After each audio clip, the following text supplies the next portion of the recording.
Hey, I'm Claire. And I'm Janice. And this is The X-Files, a podcast about breakups, broken hearts, and moving on. We are breakup coaches here to help you beat your breakup, Heal your broken heart, and move on to an amazing, abundant life. Welcome everyone. This is our second happy hour episode. We are so excited. These episodes are our chance to kind of, let our hair down a little bit and review some pop culture, some movies. So far, we've done movies that are around the 10-year-old mark. I know. I think these movies came out around the same time. And Yeah. I know that because the star that they have in common, which is Taylor Lautner. Taylor right? Lautner. And if I could tell myself, my high school self, and give her like a little few pointers for the years ahead, I'll be like, okay, like how you watch Taylor Lautner take his shirt off in Twilight. Well, guess what? You get to have several men who are just as gorgeous as that. Just wait. Awesome. Oh, good for you. Yeah. I definitely have comments on the no shirt thing. Yeah. I was like laughing out loud when it got to the part later on where he just doesn't wear a shirt anymore. Oh, that too. Okay, we're gonna get to it. That. Like, here, let me dab your blood away. Oh my God. I think I even have it in my notes where I am like, what the hell? That was ridiculous. Okay, so these are 10-year-old movies. Yeah. And dear listener, if you didn't know already, we're going to be talking about Twilight 1 or Twilight. Yeah, Twilight period and Twilight New Moon. Okay. So it's the first two.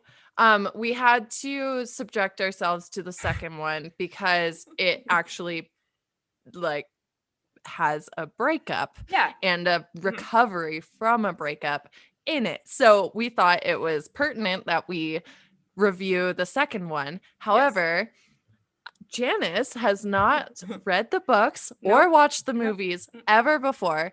I have a completely different take because I read the books kind of around the time they came out, and then I watched the movies when the movies came out. So this has been like a long-standing part of my subconscious and not Janice's. No, I'm coming into this completely fresh.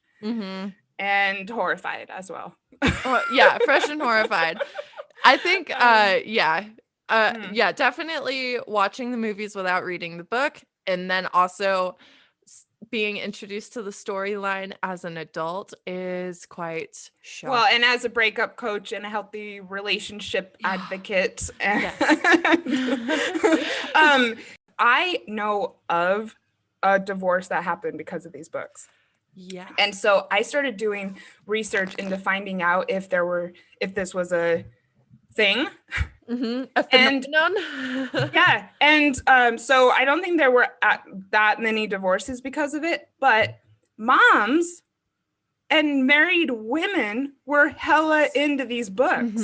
Crazy into them. In fact, a lot of the websites were run by 20, 30, 40-year-old women. It was not all teens. Interesting. I know.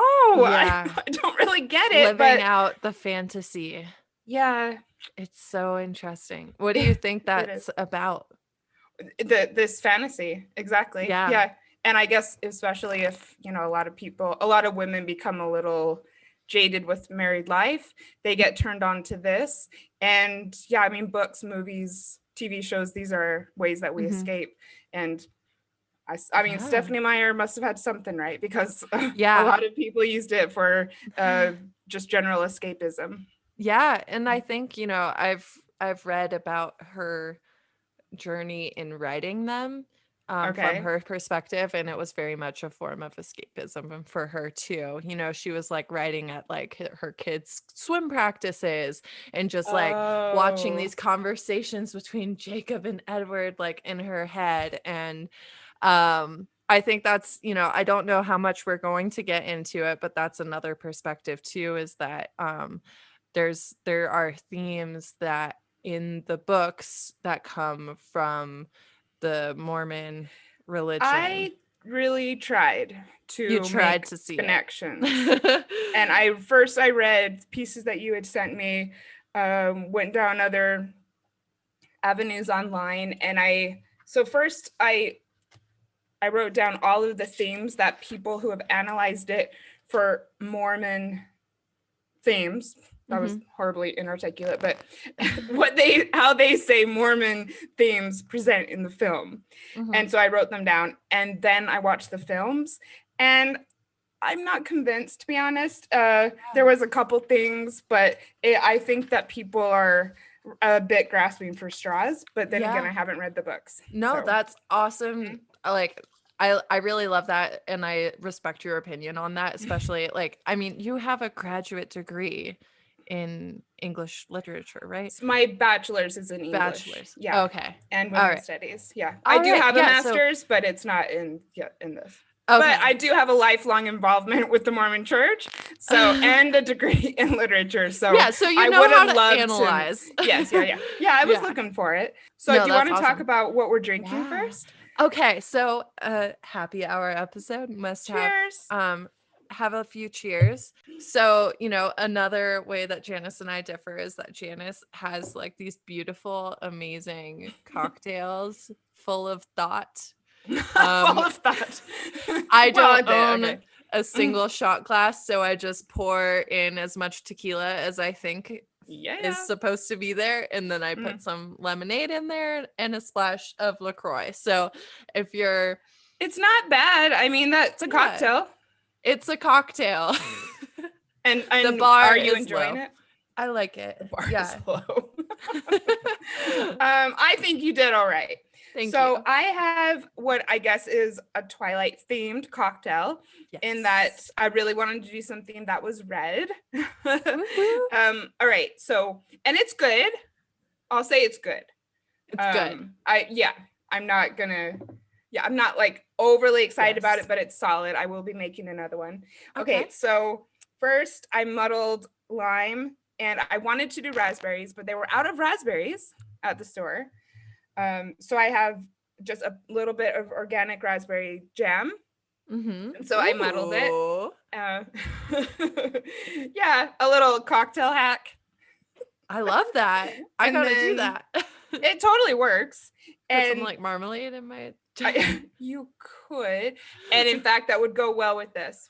Okay, because the other ingredients are 1 shot of cranberry juice, and then a shot and a half of vodka, 1 ice cube, and then I topped it with dry Prosecco. Ooh, so good. It's very pretty and very red. Yes, and that's important. All of the book covers had like black and white with a splash of red. So this is very with on theme. Dripping blood. Yeah, like an apple or like a ribbon. Yeah. So I'm just gonna put it out there. I mean, at the first thing in my notes, and I'm not trying to jump into the movie, but I said Edward is the creepiest dude ever. Yeah. I mean, maybe the guy in real life is sexy, but in the movies, no. It's such a diggery. I don't get it. Movie one. So, do you want to start? Well, okay. So we have Edward Cullen and Bella. What's her last name? Swan. What? Bella Swan. So they do give her a last name. That's generous. All right. So I guess I thought it was kind of interesting how they started out with her being in Arizona, because I'm from Arizona. Yeah. And of course they had to do something where like there's a cactus in the scene, so they can juxtapose the fact that she's moving to the woods. She's moving to the woods. Not too big of a deal. Metaphor that continues through the second movie at the very least. I mean, okay.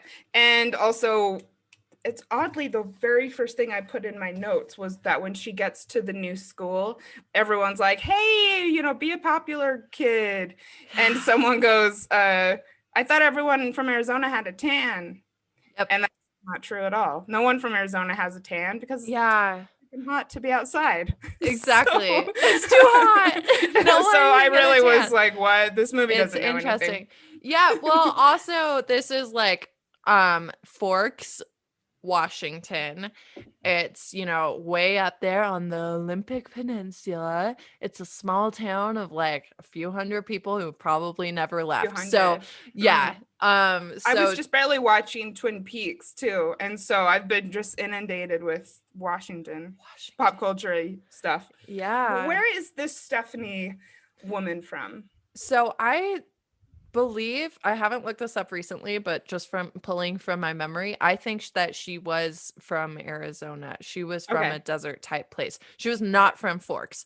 She was not from anywhere rainy. But Forks isn't real, is it? Yeah, it's a real place. She actually Googled rainiest place in United States when she was choosing the location. Oh, this just hurts my heart to hear it's okay. A popular author who, oh God. Okay. You know what? Okay, I just have to say, I have always thought that there was parallels between the success of Twilight and the success of 50 Shades of Grey.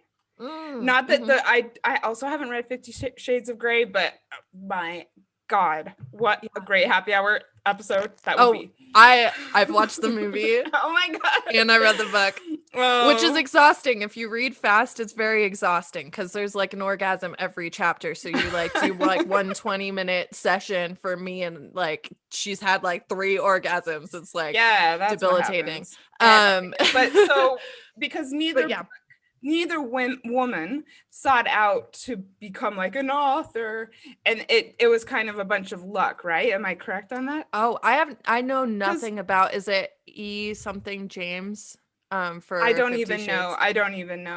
But I think it began as an ebook or something that you could like download.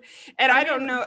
I got the impression that the Twilight book wasn't really it wasn't envisioned to become this franchise and the success that it was.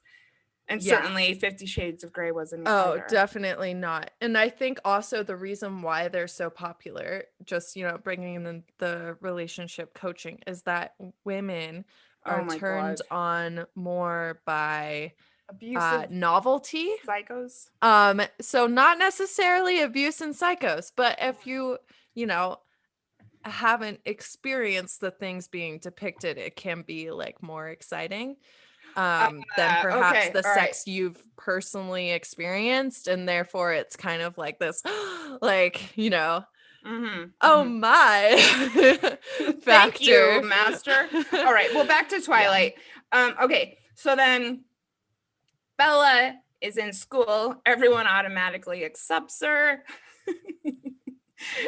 Which never happens. I'm sorry, you're a new kid in school. You do not get approached like that by like multiple guys. They're being like in the parking lot asking her to hang out before she even goes into the building. It doesn't happen. That's fine. I mean, so that's nice.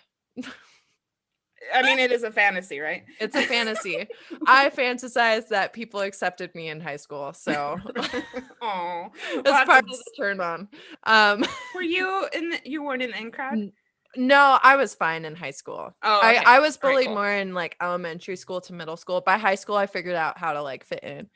But awesome. You just seem quite confident. So, all right. So, almost semi-immediately, we get introduced to Edward. My note is that he is the creepiest dude ever.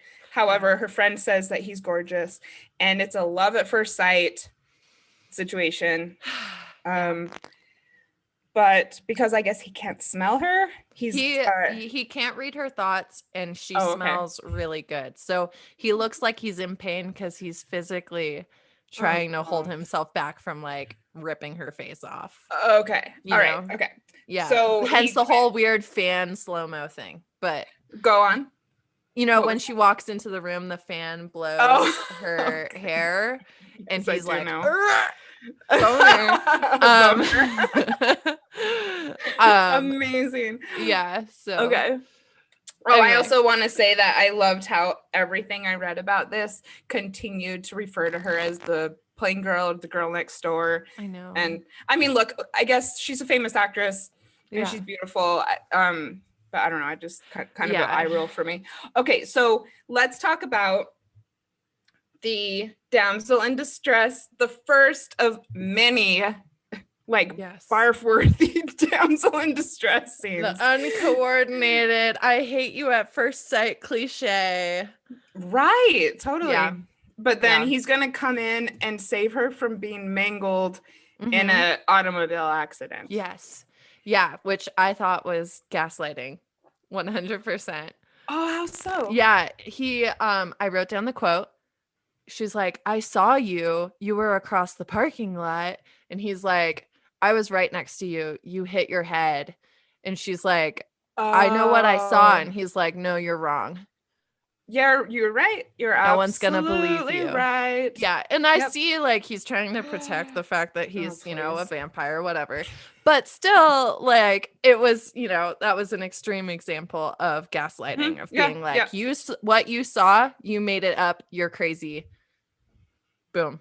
Yeah, and I also know that I recognize that there was also this theme through both of the films of him like really downplaying the horrible things that happened to her, and I guess that's a really perfect example in the first. And I just don't like the damsel in distress theme. I think it's very toxic for young women, and they didn't waste any time. Yeah, and like this line he said in that same conversation was, thank me and get over it. Oh my god, I know. So he's got to be a prick about it as well. Right. And but then how much so she goes to the hospital, which I mean I just kind of thought that was weird because she wasn't hurt. But then like that night, I think, is that when she almost gets gang raped?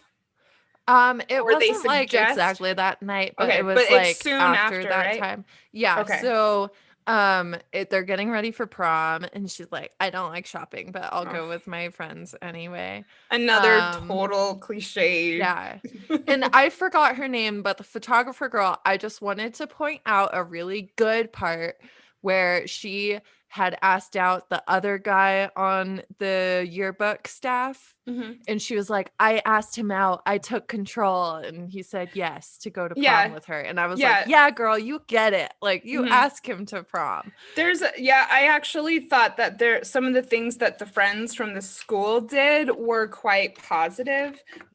This is out of order, but like, for instance, several scenes later, this good blonde kid, Mike, I don't know. Yeah, I guess I think it's Mike. Yeah, the one who's gonna. I was raised on this, from the unfortunately. Movie. Okay, so the friend says that Edward is looking at her like she's something to eat, and I actually was like, well, that's kind of an aware thing for another dude to say. I like that.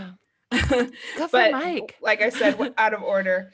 But yeah, it really annoyed me that first he's saving her from getting hit by a car. Then he's saving her from, they're in the middle of the town square and 6 guys are trying to attack her.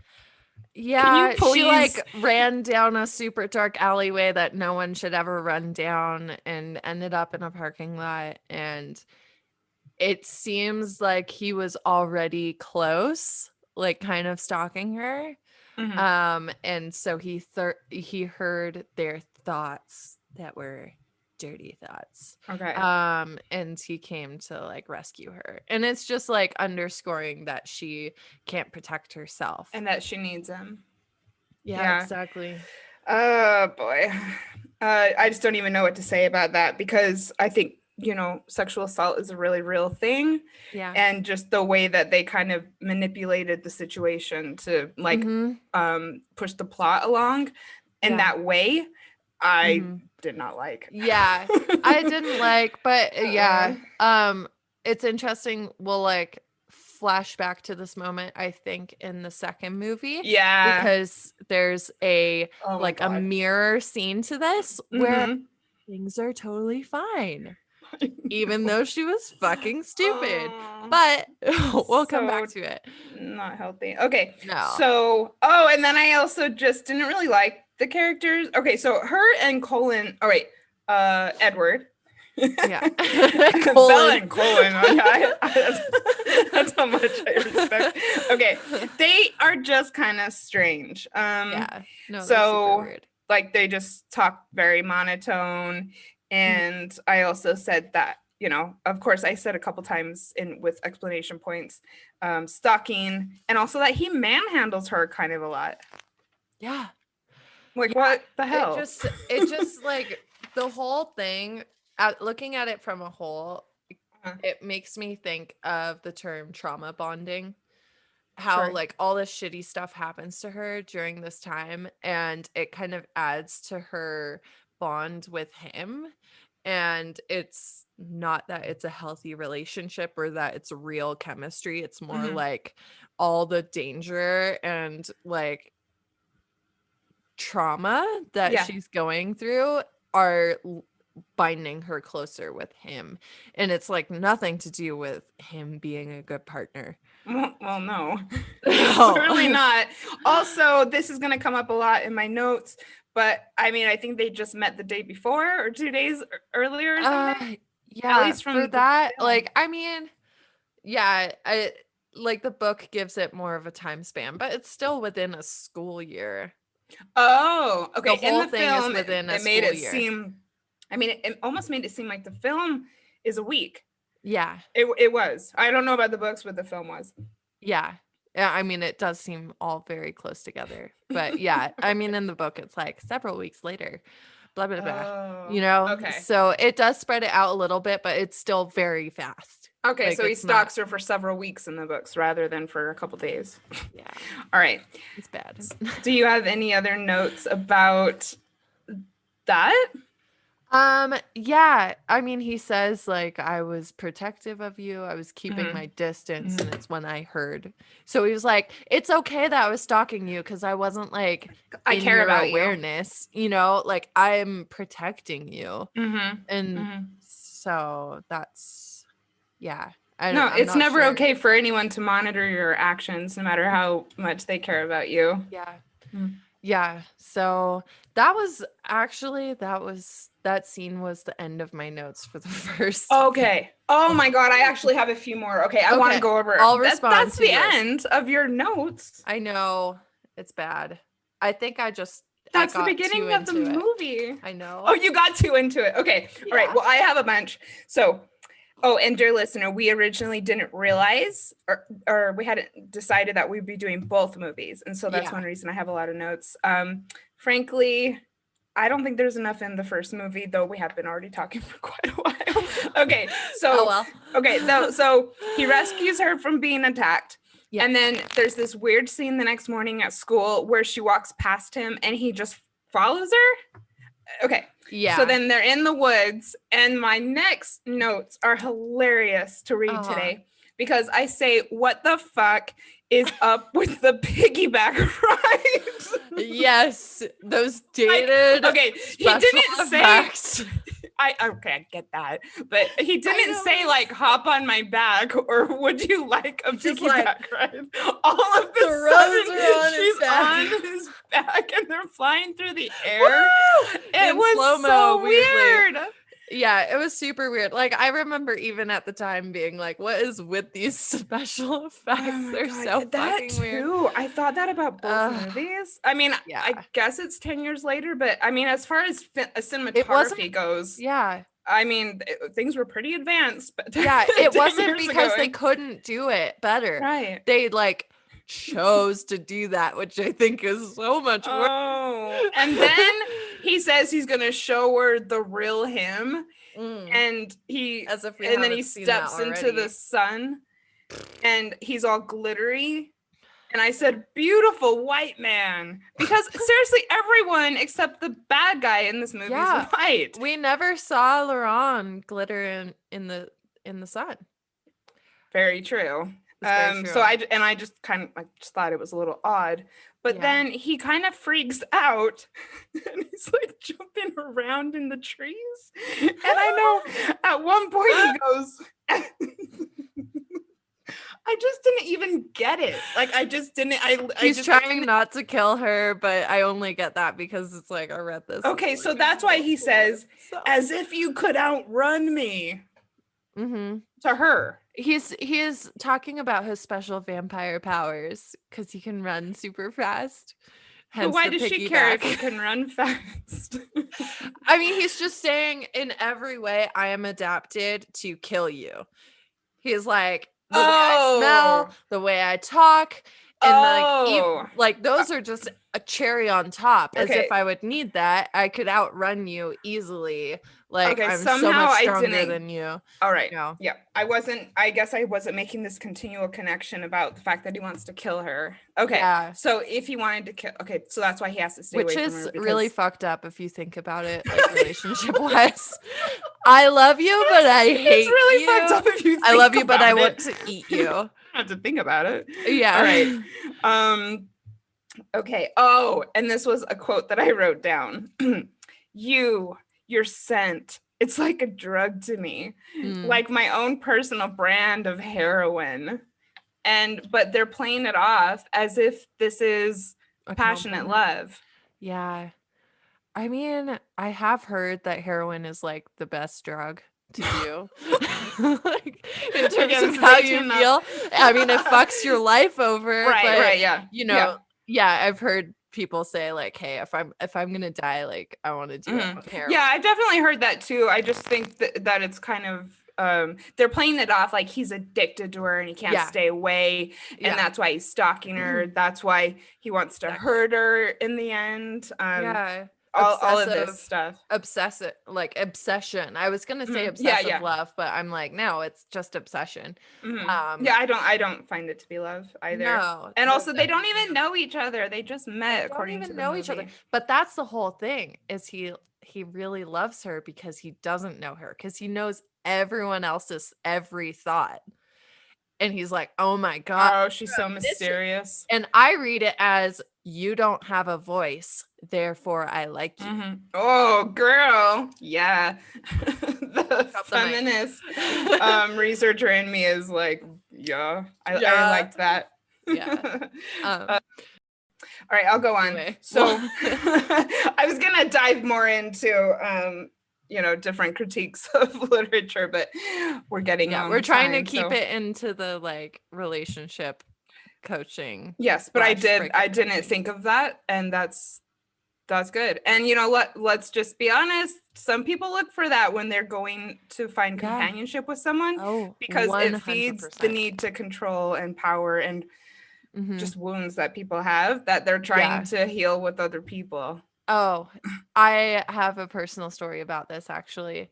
I dated someone for a little while, and once I got past the like initial shyness, which was weird for me, looking back, I'm like, why was I shy? Once I got past that, he didn't like me so much anymore. I even told him at one point, I was like, I don't think you like me because I have a voice now. I'm confident, like all of this stuff. And he's like, yeah. Have you? And I'm like, all right. That is such a shame. And how old were you? Like 25. But you were able to see that was right after. Yes. Yeah. Okay. I was like, yeah, fuck you. I'm out. Good. So then after a week and barely talking, they're going to be together. And so he takes her to the family home. And so admittedly, at this point, I don't remember too much about it, but I just wanted to say that in my notes, I wrote family scene. This is so weird. Yeah. Oh, the family's so weird because everyone's like weirdly together. I don't know what it was, but then he takes her up to the bedroom and he asks her to dance. And I found out through my research that this is a very famous quote, and that she says, I can't dance. And fucking Edward says, I could always make you. Yeah, you don't remember this? Apparently it's a famous Twilight thing. I was too stuck on the Clair de Lune, I think. On the what? The Clair building. Song. The Clair de Lune. He was playing Clair de Lune. Right. Yeah. I mean, it was beautiful. And I said that I wanted the room also in my notes. Yeah, the room is nice. So the only thing so far that I had found was quite Mormon-y was that at one point the teenagers are playing the piano, and Mormons are really into piano. So. I love it. I was doing the more like She can't succumb to his like sexual appetite because then you were reading you were looking way too deep. Like, yeah. Too deep. It's all about the cultural stuff. And then this brings us to the next big thing in my notes, which I also saw as being more Mormon-y than these themes about eternal life, which is that the family goes to play baseball together. Group activities. That's way more Mormon than any of the other themes that people are trying to put into. I love it. That's awesome. Yeah, baseball, America's pastime. And also, like Mormon families, like get together and do stuff like this. Yeah, I'm not kidding. Like we would go and play kickball together, all sorts of outdoor games with like other families like show up and be like, "Hey," kind of like the other vampires, other Mormon families. Yes, yeah. Mm-hmm. Interesting. So okay, so then when they're playing baseball, this is where I say in my notes: did people take this seriously? Because it's so silly. The acting is horrible. It's dumb. Yes. Like, okay. And then again, they're trying to rape her. They just want to eat her. Okay. I guess it's just the lines between like for vampirism, like for the whole history of vampirism, like all the way back to like Dracula, you know, the novel. It was always like a sexual allegory. Okay. So the lines are really blurred between when they're being sexual versus when they just want to eat the human. Okay. So why, what I didn't get is why does everyone want to eat her? She smells really good. She's like like better than other humans. Rare, like burger. I don't know. Okay. So is it some type? Well, do we find out later that it's some type of DNA thing or something from her background? I don't know. It's just like, I don't know. I've thought about whether it's genetics or whether it's magic. I don't know, but she smells really fucking good. Okay. She's like the Kobe steak of the human world. Have you ever seen the movie 10 Things I Hate About You? Yes. Okay, so you know how there's a girl in the movie who like all the dudes are trying to get with? I think it's Kirsten Dunst, right? Yeah. And Heath Ledger's character goes, what is it with this girl? Does she have beer flavored nipples? Ew. But it's like, what is like what's the magic? So it's kind of like that. I mean, and it's interesting because we saw the human men being super attracted to her too. So you're absolutely right. Yeah, it's not just vampires, but like the rule is that your talents as a human are magnified as a vampire, at least in this universe. But all she does is sit around. Okay, so I just want to go on with a few of these other things. Oh my god, I know. I mean, she's like the least interesting, dynamic, independent person, which is a very bad message for young girls. Which is a super bad message, and I'm not defending this at all. I'm just giving like the perspective from having read the book as well of like all the extra information they didn't include in the movie, but definitely not defending this. It's all super bad. It's all right. Yeah. No, I think it's good for context. Yeah, cool. Just checking. So she's now a part of the family, which I really don't like when movies portray relationships moving this quickly. And then, of course, we very quickly get to the attack scene where James is trying to get to her. And again, for probably the 6th time in the film, she is completely helpless. She must have Edward to save her. And not liking the theme. He says, James tells her Edward could have made you one of us, but instead he kept you this fragile little human. And I wrote in my notes, did you mean woman? Ooh, so good. Yeah, like not just woman, but also like in the relationship. Like a relationship can either build you up and make you stronger, more confident, and self-reliant, or it can destroy your confidence and your self-efficacy and all of these things. And so it really seems like Edward, and he would have known her. But it also, you know, she puts herself in these situations. She's like, I love this person who treats me terribly so much that I'll show up knowing that I'm going to probably be killed. Yeah, and I think it's really sad, and especially that this takes place in high school, because I know I did stupid things in high school because I just didn't know. Yeah. I had no idea of self-worth. Exactly. And I've mentioned this on the podcast before, but I actually went on and off with a guy like 3 times because and I had no idea that I was worth more and that guys didn't do this. And so okay, and then one more Mormon thing. So okay, so why did I put in my why did I put in my notes, remember who you are? Do you know this part that I'm talking about? Because that's kind of a Mormon thing as well. Lots of people have like above their doors as you leave, like return with honor. And so I found that to be a LDS thing. Yeah, definitely. Right. I mean, it's interesting because I think that a lot of the allegations come from I like that.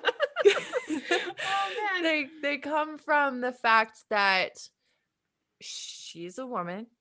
She is weak physically, but she also is weak in her like not her standards, but in her beliefs and in her protection of her soul. Oh yeah. And he, as the man, is the one putting the brakes on and being like, no, I won't turn you, aka take you. I guess I see that, but I still think it's just slightly construed, but I don't know the full I mean, because I don't think the thing is I don't think Stephanie Myers wrote this as a Mormon allegory. I think people are looking for the subconscious parallels that she accidentally included. Well, and she said that if anything, it was like, this is how I was raised, and so sure, some things might have popped in. And it's a very different way of life than a lot of people who have been exposed to Twilight are used to, you know, when it comes to Mormonism. So I totally get why people are trying to go there. And I'm happy for them to do so, because I'm happy to see that culture looked into. So also, so they get back together, and it really bothered me that they go to the hospital, or she goes to the hospital. No one even goes to see her. She's like cut up. Yeah. And they, again, okay, maybe they did, but they're just like downplaying this injury that she had. She's like severely hurt. Just like really fucked up. If I were her dad, I would be way more mad and been like, you're never seeing him again. Okay, and so that is an anti-Mormon, or like not a Mormon theme, because Mormon parents are hella controlling over their teenage daughters, and this would ban you from the home. This would ban you from contact. You'd be out. Trust me. All right, but she tells Edward that they have to stay together. Where else am I going to go? Gross. So bad. All right. Where else am I gonna go? So let's talk about the prom, and then we can refill our drinks and talk about New Moon. Even worse than this. It's worse than that, but I actually enjoyed it a lot more. Yeah, I have to agree. And I remember a lot more happened. My least favorite back in middle school / high school. Wait, the first one was your least favorite? The New Moon. Because Edward wasn't in it, and she was just sad the whole time. Okay, and now I'm like, fuck yeah. All right, keep it, because I want to go into that like crazy. Okay, but so prom. I had one prom thing. First of all, I'm curious, was she wearing leggings with the borrowed dress because she doesn't have any dresses? Because that was never a style. It was, no. I think they were trying to make her look ugly. Oh, I don't know. Crying out loud. I mean, she had because she's just so ignorant and so not into prom, though she's going. Yeah. Okay, that she would actually wear leggings with a formal dress. Yes. Oh, God. Okay. Yes. And again, he's continuing next to her dad, just staring at her, which I hate. It is not cool. Yeah. And then one of my last notes is that when they got to the prom, he's just really, really, really taking ownership of her. The same way that he did with this whole, I'm going to drive you to school now that we're together thing, and everyone has to see us, you know, touching. Yeah. And that's when they end the movie. They're together and happy, and they're having every high school girl's dream, which is to be at the prom with the hottest guy. But actually it's a really dysfunctional, abusive relationship. Yay! And that's how they end the movie. And then I mean, I had what do you think idea. Well, I just have one question, which I think we'll get into, is just my last thing is they talk about how he's 106 and all of that, and how he has all the super bad. What? Right? Like 106-year-old dating. Well, and this is another thing that people were like, so does that make him like a pedophile? Yeah. So okay, I have a question. Is it your outside that determines your age? Like, is it only creepy and weird if you're wrinkly? If you have wrinkles.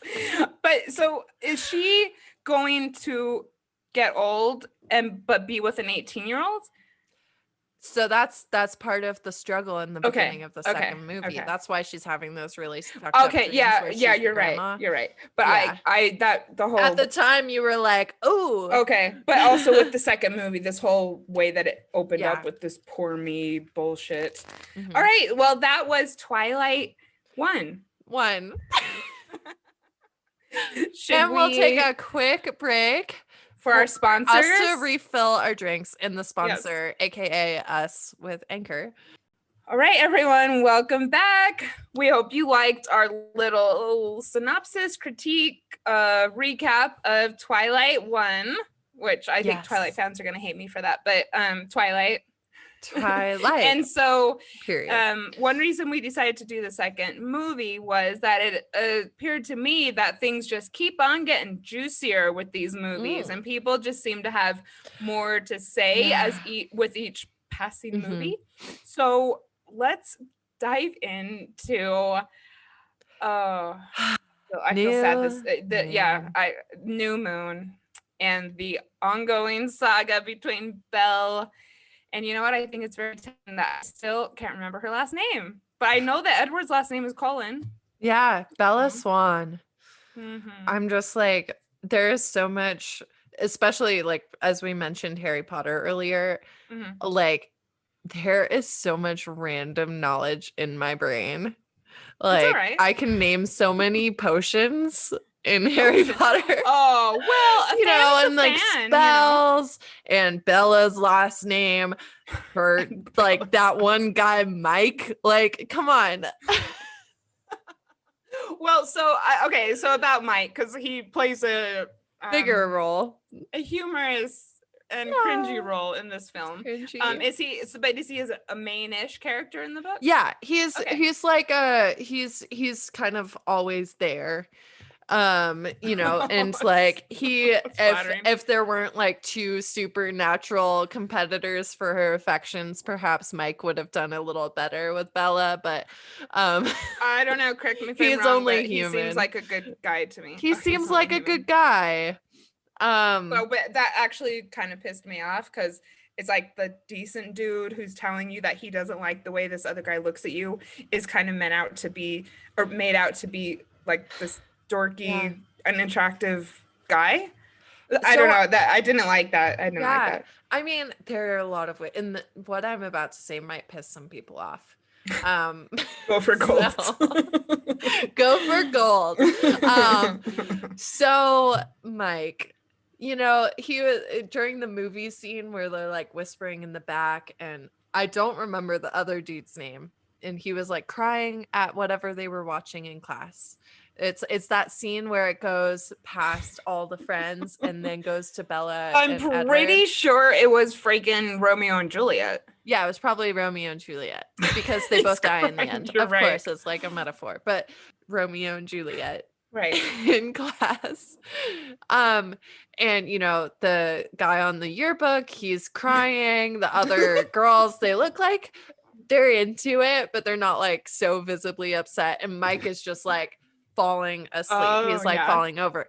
And so what may piss people off is, I think Mike is the guy that these women reading this book have married. They married the good guy. And he's boring. You're so right. And he's not romantic. He's not into Romeo and Juliet, and he's not even really thinking. No. And Edward can quote it from memory. Oh my God. Yeah. So that's my theory is he's the like, this is what your husband was before you married him. Yeah.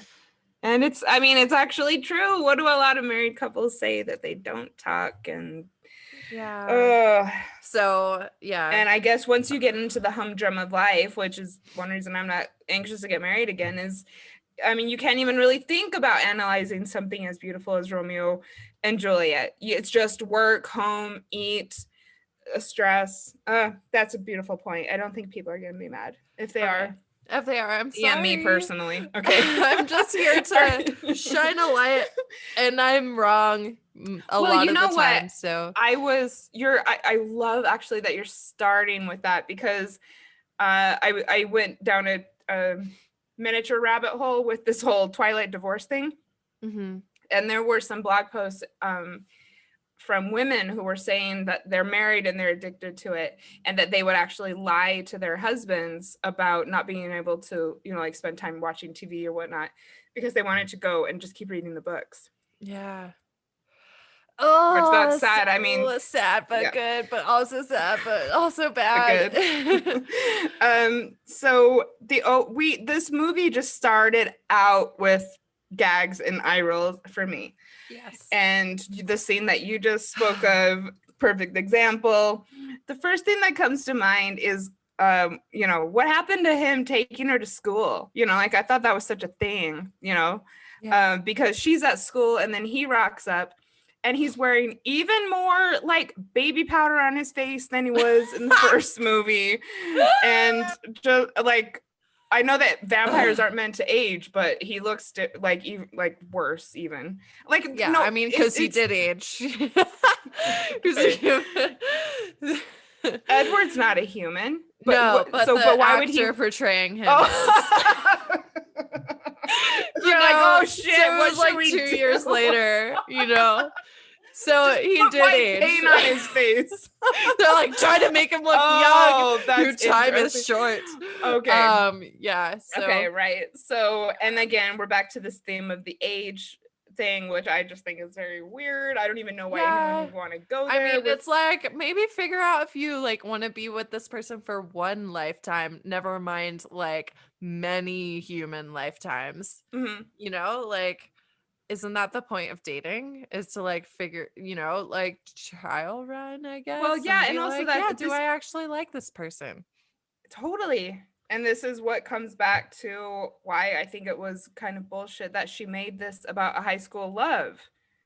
Because you can't like make this commitment to having an 18-year-old man care for you when you're 60, when you're 17. Yes. Makes any sense. Yeah, it's so crazy. And then, this is flashing forward to like the very end of the movie, but I feel like it flows right now with this topic we're talking about of like high school and having to be in high school. And he's like, please just wait 5 years. And she's like, no.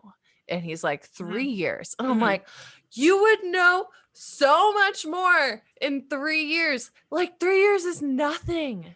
Like, well, when you're it's nothing like, at any age, you'd be able to 18. legally drink. Yeah, like she's Mormon. Hello. Yeah. So it reminded me of that, like, why do you need to get married like right when high school ends? They do. They do.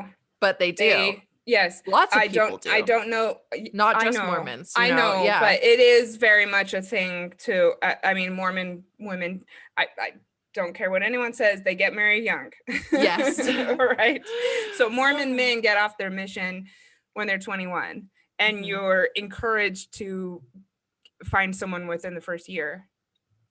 So I know next to nothing about Mormonism. Yeah. So they marry young. I'm sure that played into this. Yeah. So I'm not a fan of Edward's look. No. And then we almost immediately say hello to Taylor Lautner. Oh, Taylor Lautner. I just need to know, how old is he? He's supposed to be 16. I know that he's meant to be 16, but how old was he in real life? I don't know. let me look this up. This is essential information. I would feel a little uncomfortable talking about some of this. I would like to know that he was legal. We don't want to objectify him if he was underage. I get it. I mean, yeah. All right. The first film, he was 17. So 2 years later, he was 19. So yay! It's borderline, but I think it's okay. It's borderline. Okay. He's over 18. He can join the military. It's okay to objectify. Okay. All right. Because they do sexualize him a little. And I mean, I wrote in my note, hello biceps. Those are some nice falls biceps. onto the film with in all his glory. And I was like, he looks good. But agree. I've also seen guys who look just as good in real life. And so I was just like, well done, Claire. Well done. So it was a moment of being like, it's okay, 16-year-old Claire. It's okay. Awesome. Yeah, I have different things too. I mean, I this has nothing to do with it, but I always wanted to travel. And so now that I have, I'm sometimes like just telling my teenage self, like, you're like, look, I'm going to show up for you, girl. Oh my God. We start the freaking movie off with controlling, borderline, if not full on abusive shit. Yes. Not letting her. Okay. So sure. The families have their backstory, right? But we don't know that. He doesn't tell her that. The only fucking reason that she is meant to not be even friends with Taylor Lautner is because Edward says, and that is what I don't like about this. And I don't understand. Yeah, her and Taylor were playing in mud puddles as little kids. Like, he knew her first. Back off, man. Sure. But not that it's the male perspective that gets to decide these things. But yeah. And she's just meant to, I mean, okay, so he's a vampire and she's a human. Yes. And they're gonna be together. And he's some sort of like master to her? Yeah. Because of him being a vampire?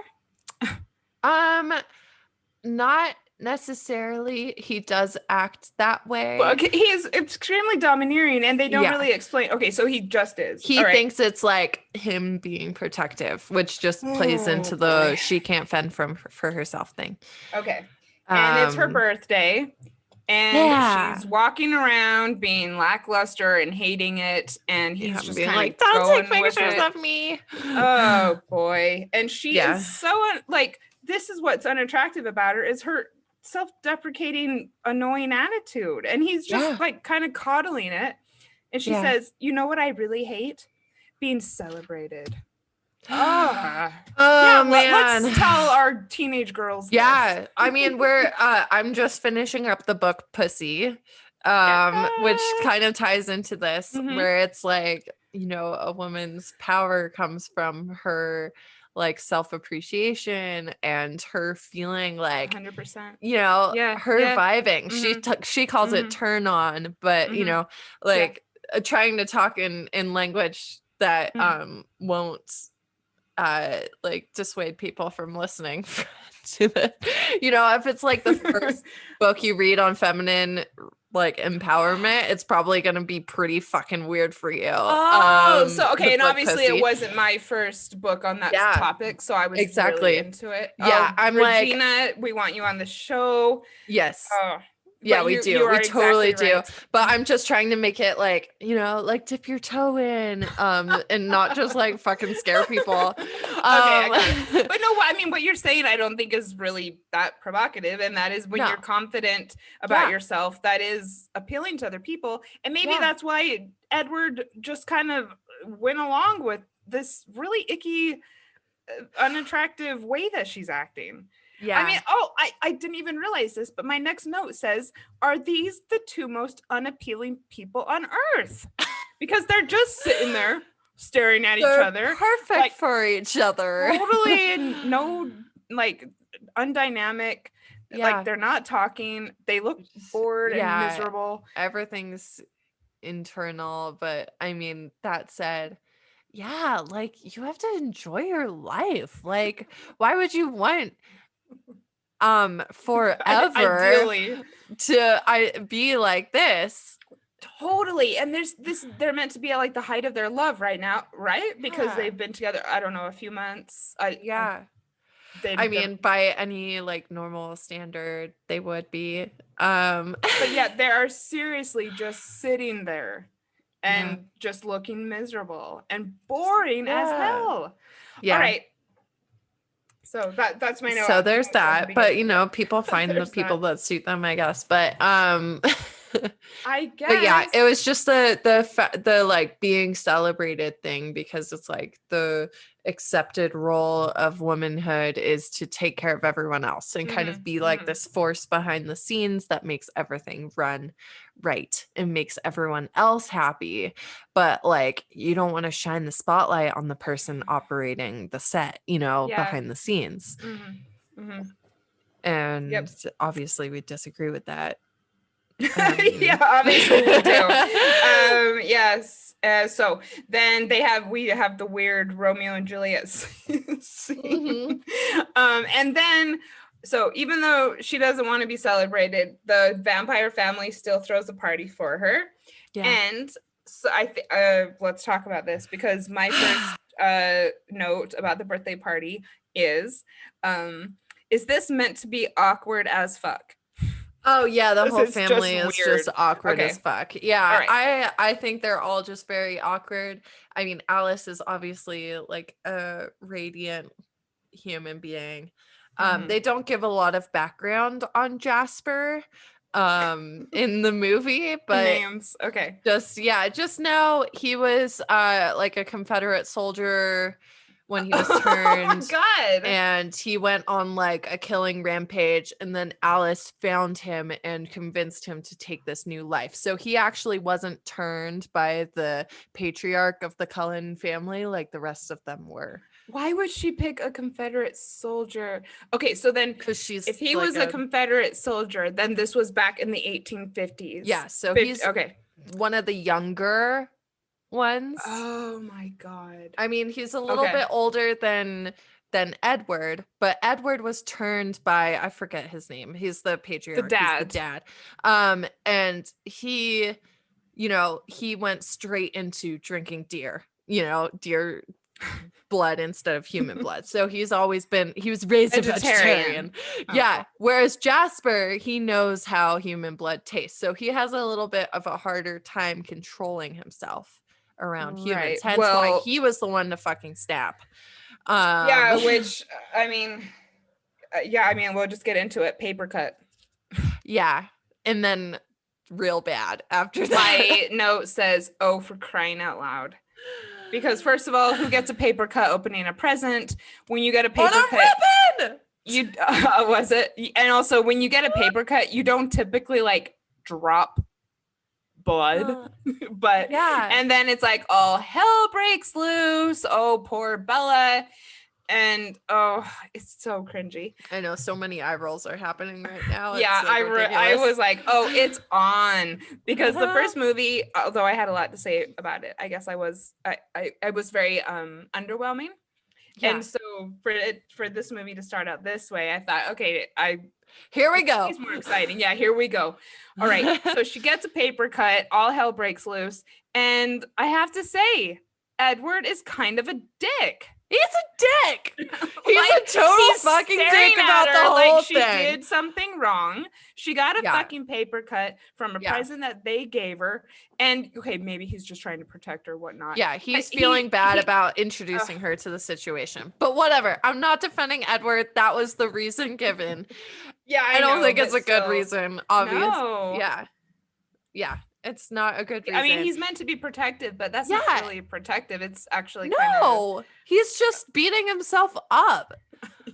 And her too. It's like, I mean, she already felt bad because they were having the party for her. Now she has to feel bad because he's upset as well. It's just me. Exactly. It's a selfish move, even though he's like playing like it's not selfish. And I think we see this in relationships a lot, where especially like a borderline toxic relationship where it's like, they're like, no, it wasn't you, but now I'm going to bring the whole night down because of something that happened.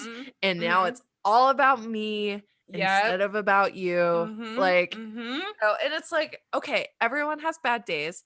Everyone needs, it's not 50-50 all the time. Sometimes one partner supports the other partner, more, and then it shifts back the other way. There's a give and take. But that said, he's just making her feel more at fault, more at blame for this whole thing happening. And they made a really big deal about it too. I mean, he's just standing there glaring at her. Yeah. And he already knows that she's fucking insecure about all of this shit. Yeah. So yeah. Great protective partner. Yeah. And also just kind of weird. Shitty. The whole thing's shitty. And then talk about semi-toxic / toxic relationships. What do we see next is this thing happened that wasn't even her fault. And then he's making her beg for him. Yeah. Are you talking about the breakup scene or before the breakup scene in the car? Like outside the car when she's like, please just kiss me. It's my birthday. Yeah. Okay. So I think that's when it started. But I mean, like all of it immediately after the party, then they start with this part of the plot of the movie where she is basically begging him to stay with her throughout, I think 2 or 3 scenes, right? Yeah. The scene with Carlisle. I remembered his name. Okay, go on. Carlisle, who's where Carlisle? he's sewing her up. The dad. The patriarch. Right. And again, acting like these bodily injuries are not really that big of a deal. Like, a lot of stitches. This is just what happens when you're part of the family, which is going to come back with the freaking werewolves trying to cut the woman's face later on. Yeah, I don't want to get into that now. Yeah. Okay. So not now. Stay on track. Okay. So is this when we get to this the breakup scene, heart-wrenching scene in the woods? Yeah. Yes. Yeah. Oof. My notes say oof, the breakup scene. Like, oh my god. It's so bad. Yeah, making someone hate you and saying a reason but not the reason. He just basically like chose out of like the random hat of reasons that people use for a breakup, and he did the one that he thought would turn her against him. And that's just, I mean, I've been on that side of it, like I've had, dumpster fire relationship when he pushed me away because we were like remaining friends. When he pushed me away, it was for some super bizarre reason that didn't even make sense. And it just left me with like, I don't even fucking know this person. Like what they just said is so out of what I know that I don't even understand. And it left me feeling like very unsafe, very confused, and just like super like whiplash of just like, what the fuck, And so like I saw Edward doing the same thing. He was like, what can I say that's going to hurt you the most because it'll push you the furthest away? Yeah, there's so much about it that's not okay. And what you're saying is that he wasn't honest with her at all. Yeah.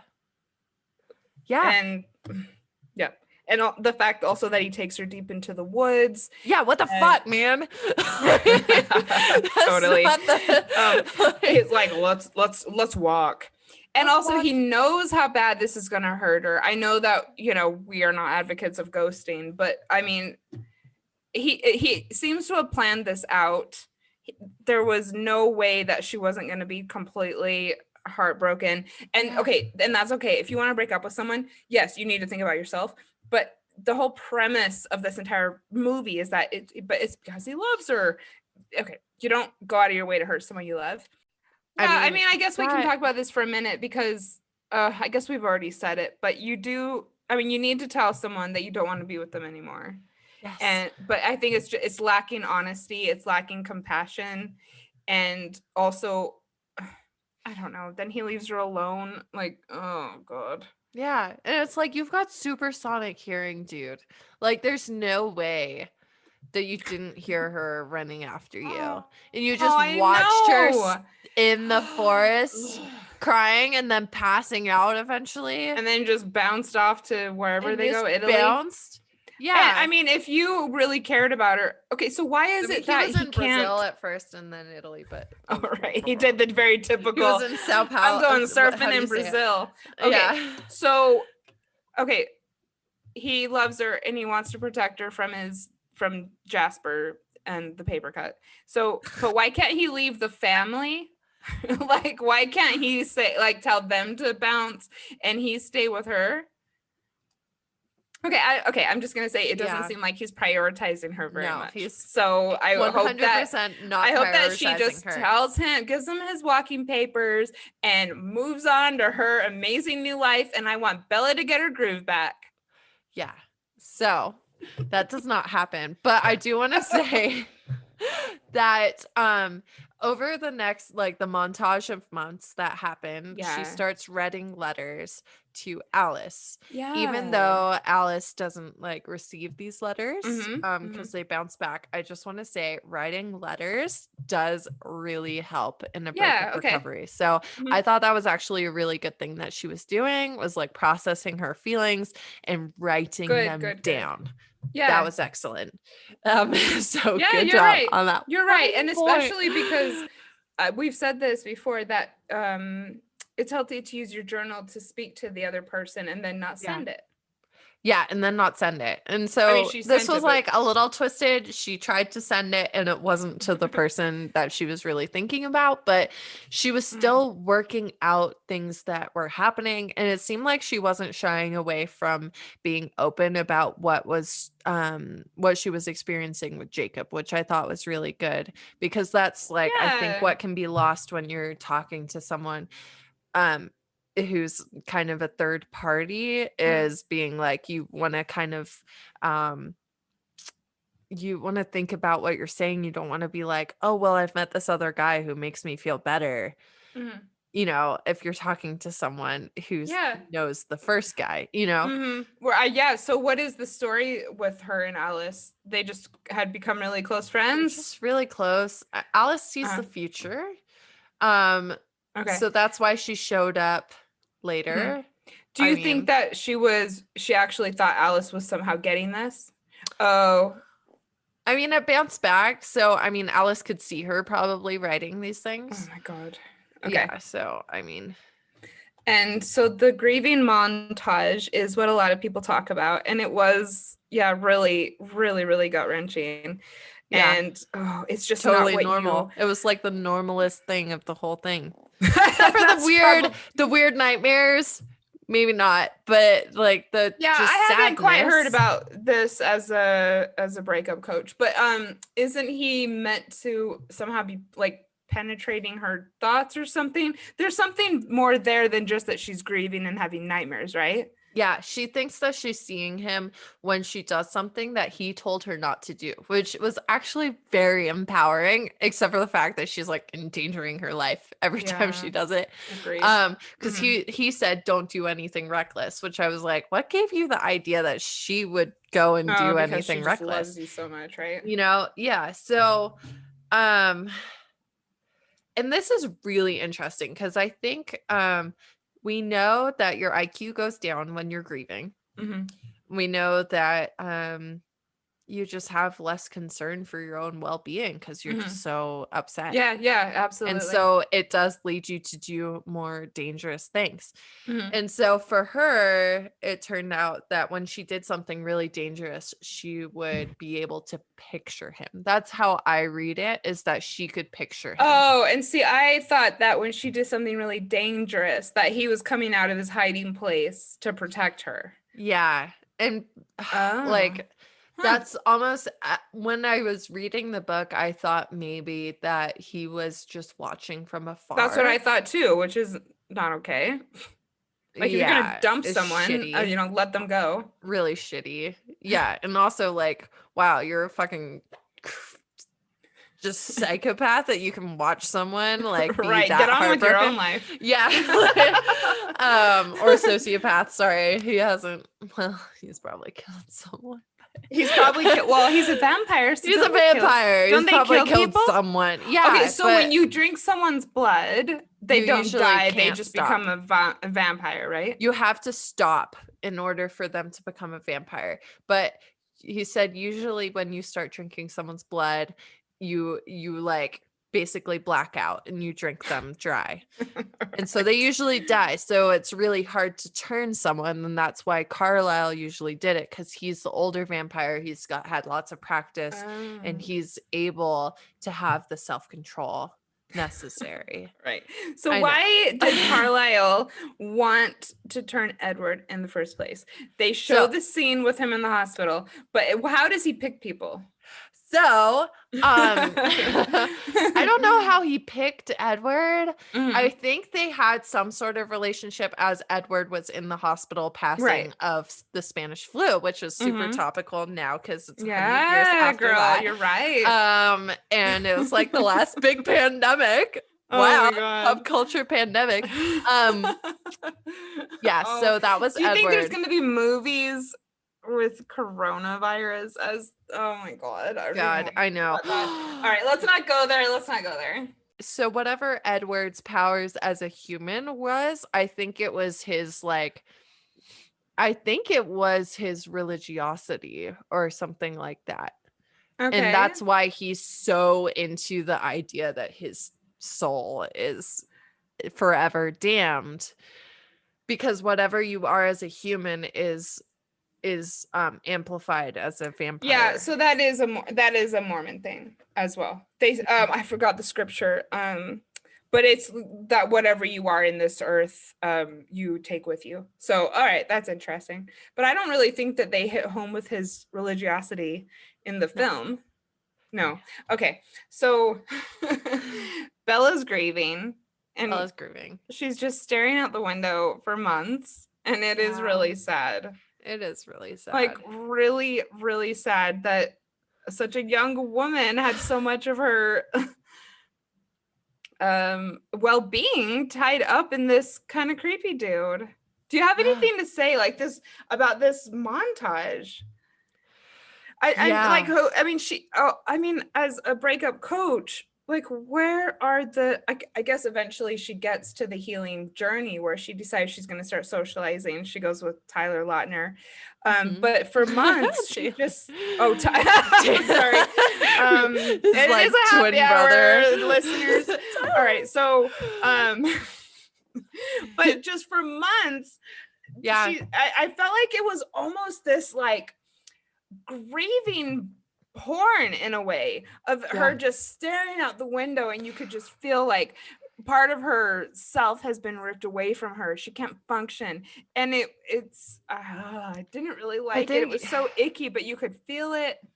Yeah, you can feel it. I think, she wasn't that great at fitting in with society in the first place, and then with grief as well, she just like totally did away with trying to fit in. So there's that aspect. And then I also think it was like, this whole book served as proof of her loyalty to him.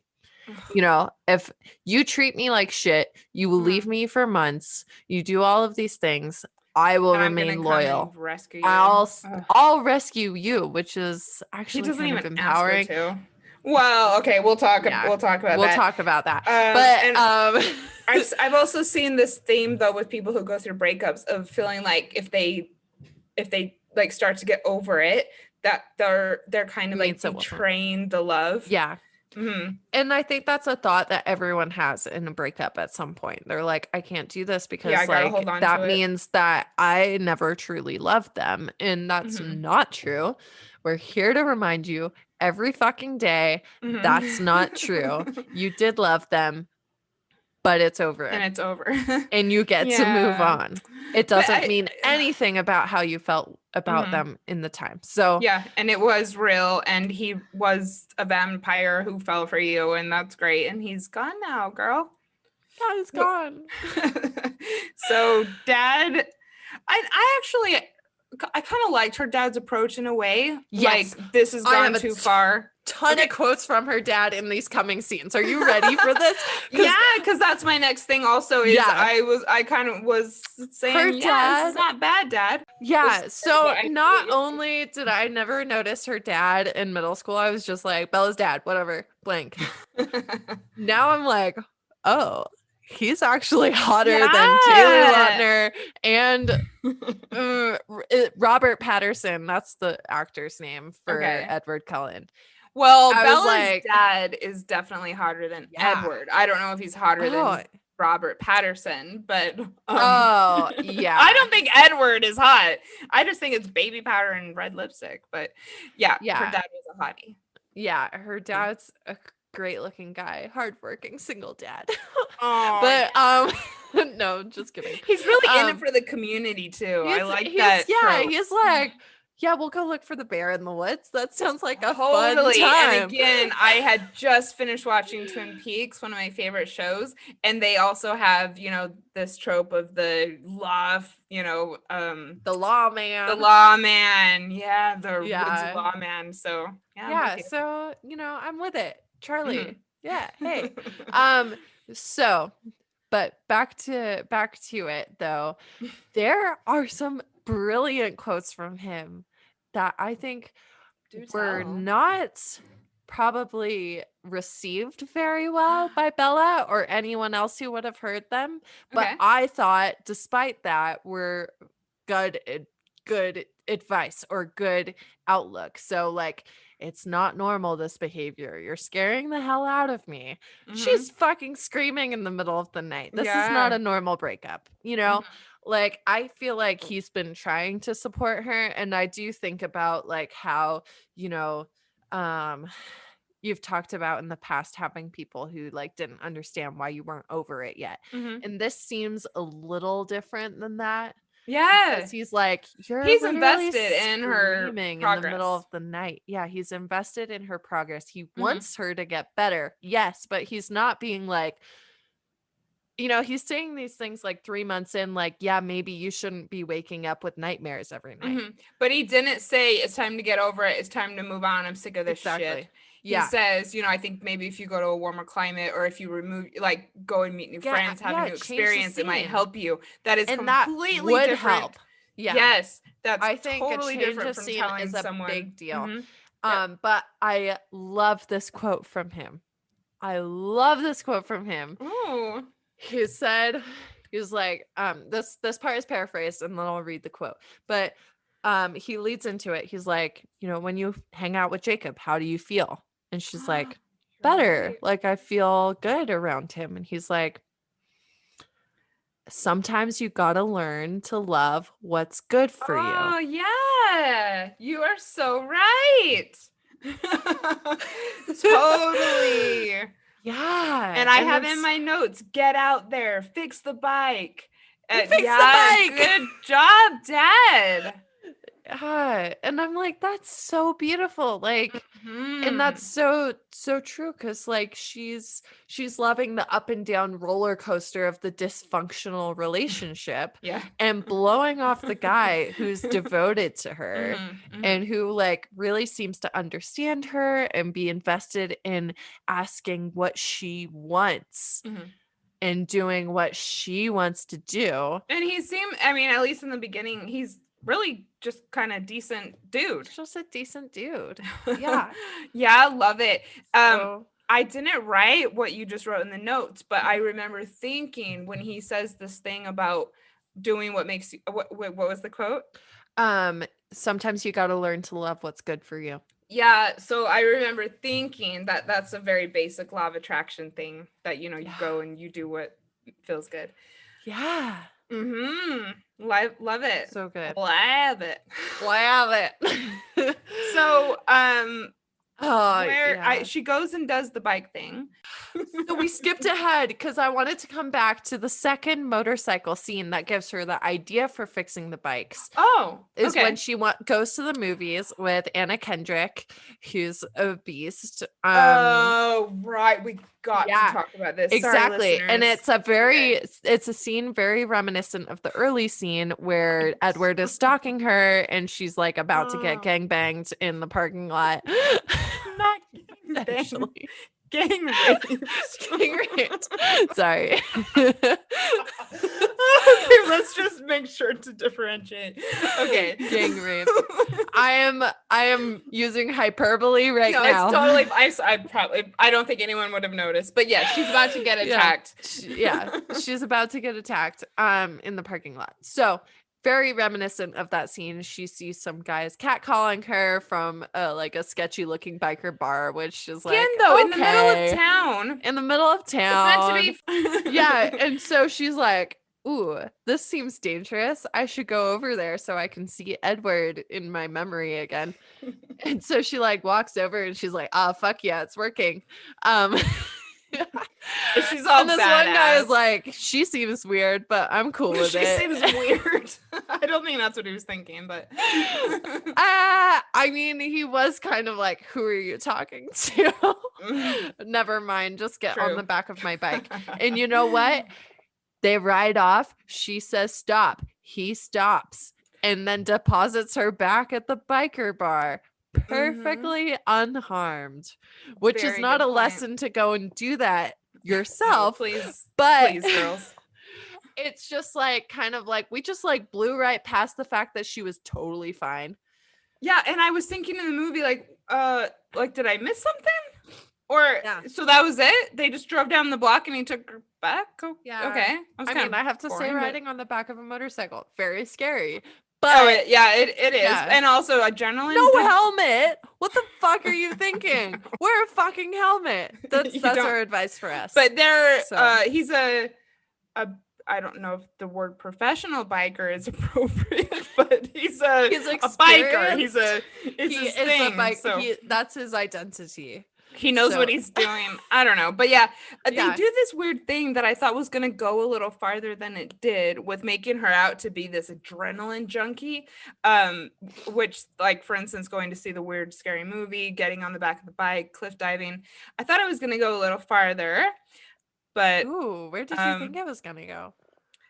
That she was gonna like really go into the addiction and start being even more crazy, and I thought we were gonna see some sort of escalation farther than the jumping off the cliff. I thought it was just gonna become some like daily thing, maybe. And sort of thinking back to this heroin reference in the first film, and I just didn't really feel like they made a case that it was an addiction for her, but yeah. So she goes back. And then, so she has this experience on the bicycle, and you think that's what makes her want to fix bicycles? Because she wants to ride a bike. Because, like, she can afford to fix 2 bikes. Why not? And I think it's interesting that she fixed 2 bikes. I just think that's interesting. She wants to see if Taylor is committed. So, 1 bike. He's interested. 2 bikes. He's like, yeah, fuck yeah, we're gonna ride bikes together.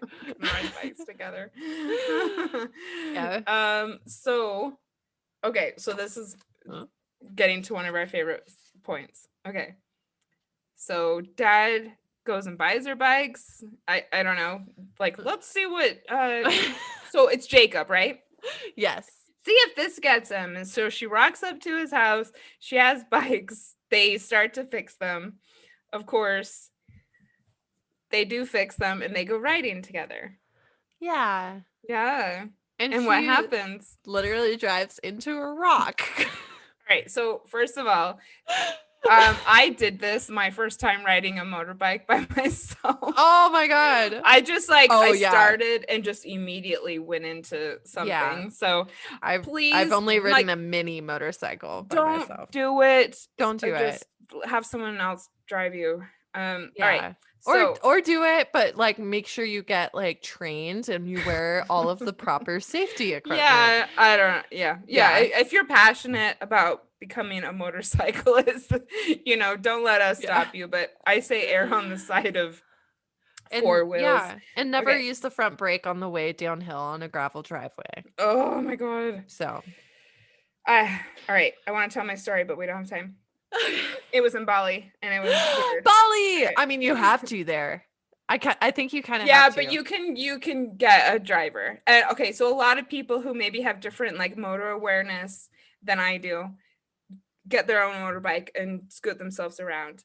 I know now that I don't have this this type of awareness. I don't know quite what it's called, and that I've lived there twice and don't do the motorbike thing.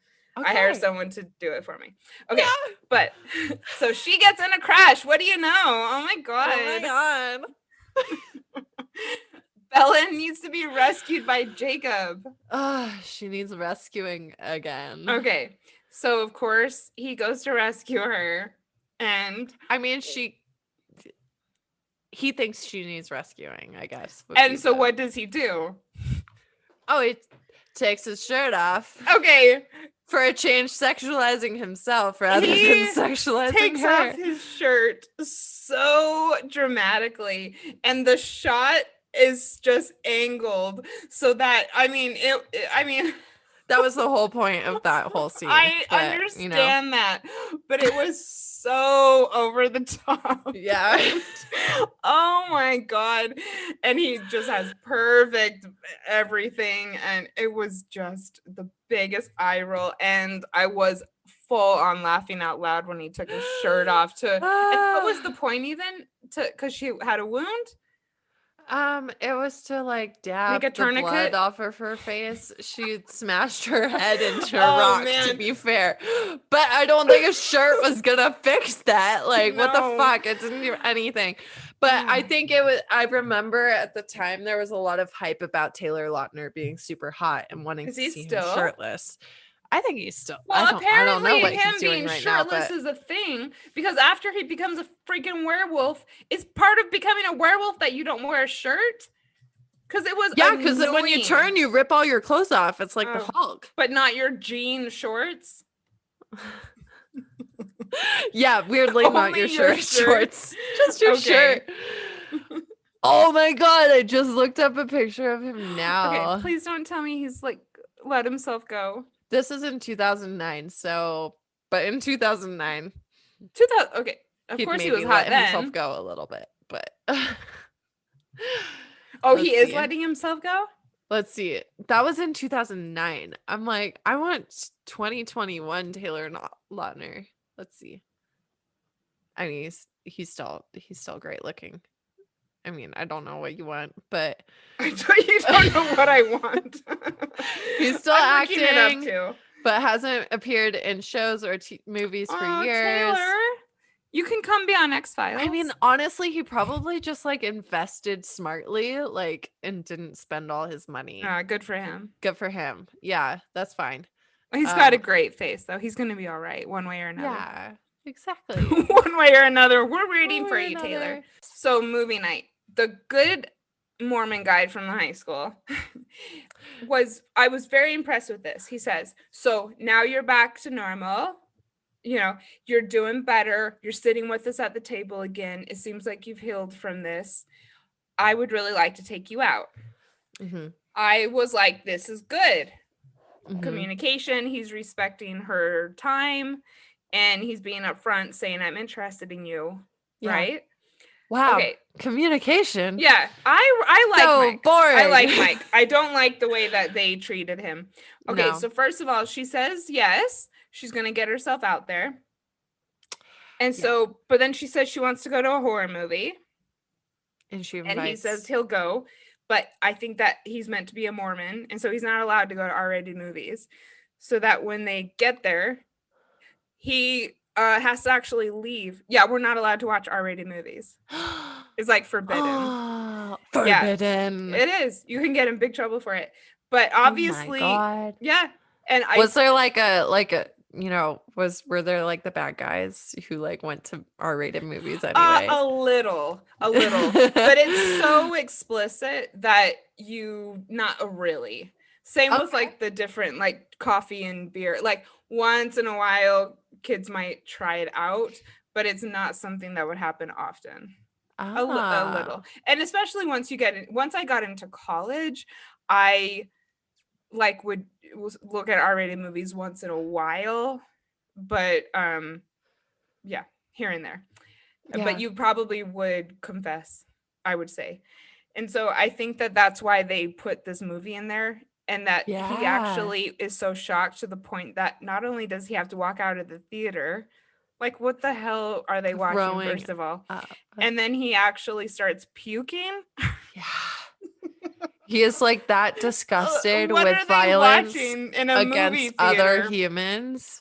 But what is it, like a snuff film or something? I mean, he has to exactly. I mean, it's a movie in a theater, and he's the only one who has to go, and he's puking. Right. Yeah.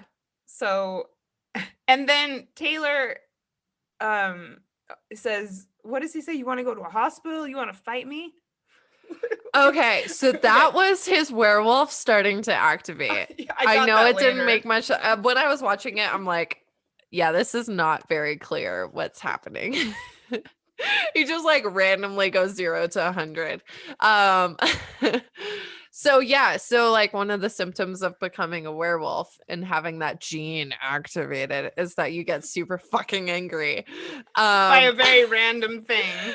Yeah, he was like, yeah, I'm gonna fuck you up. And then he goes, I feel hot. I have to leave. And then he just bails on her in the movie theater.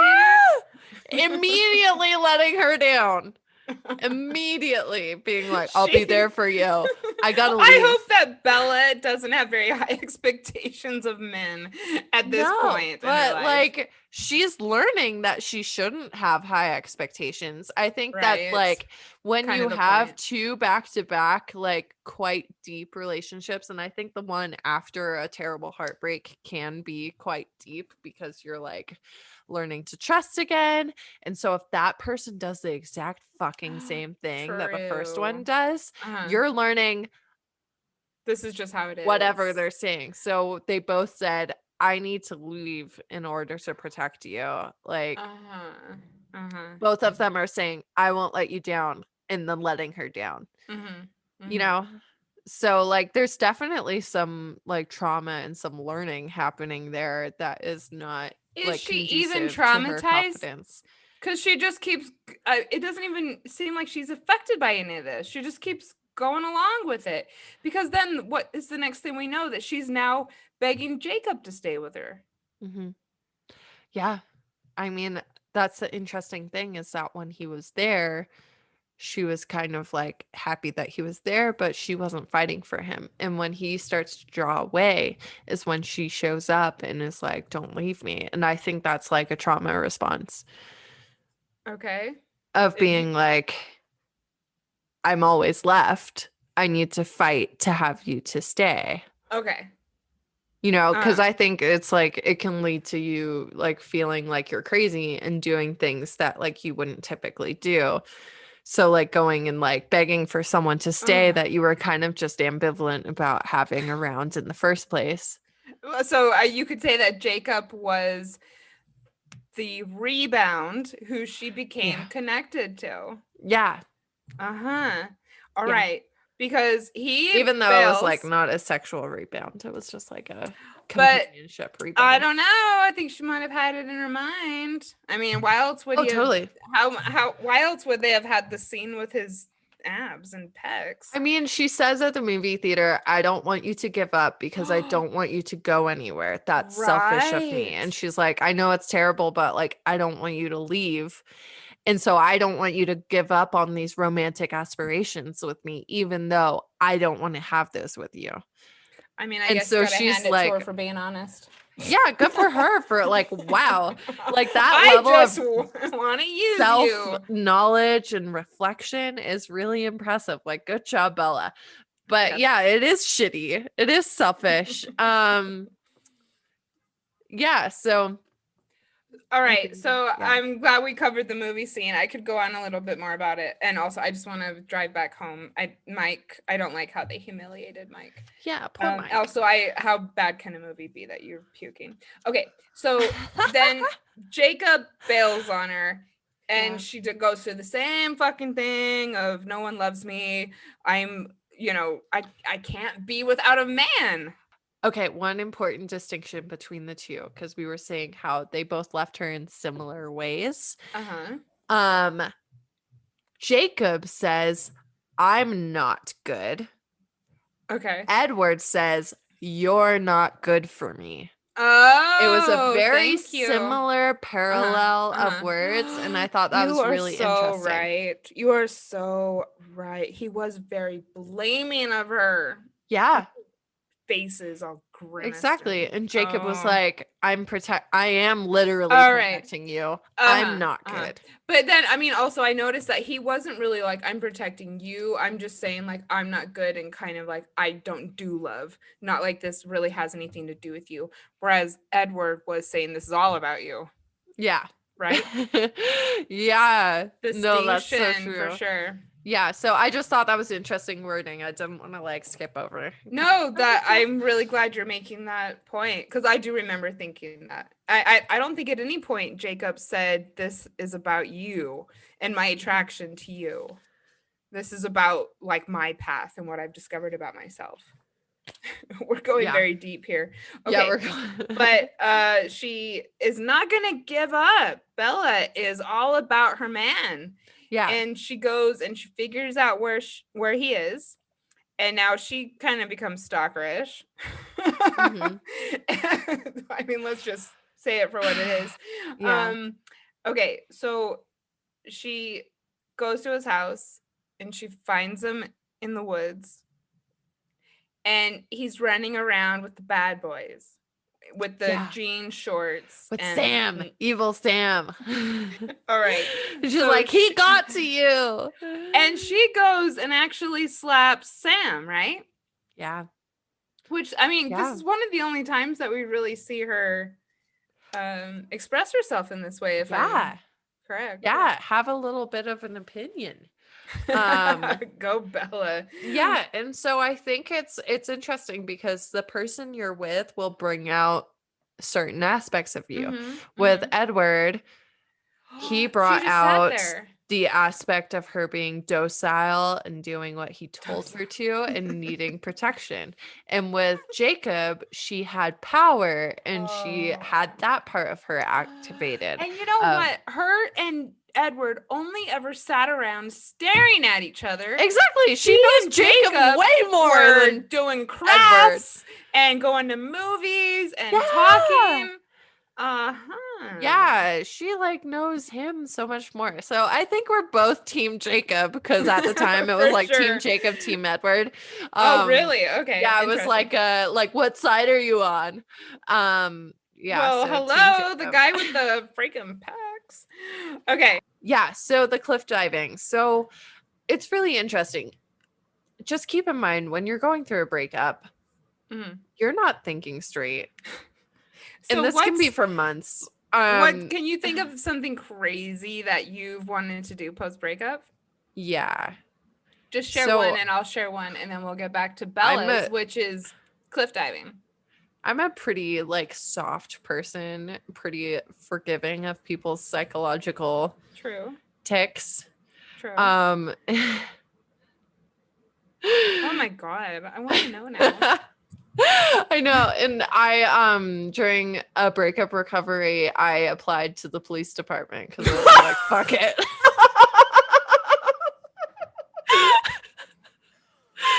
I did not see that coming. No one did.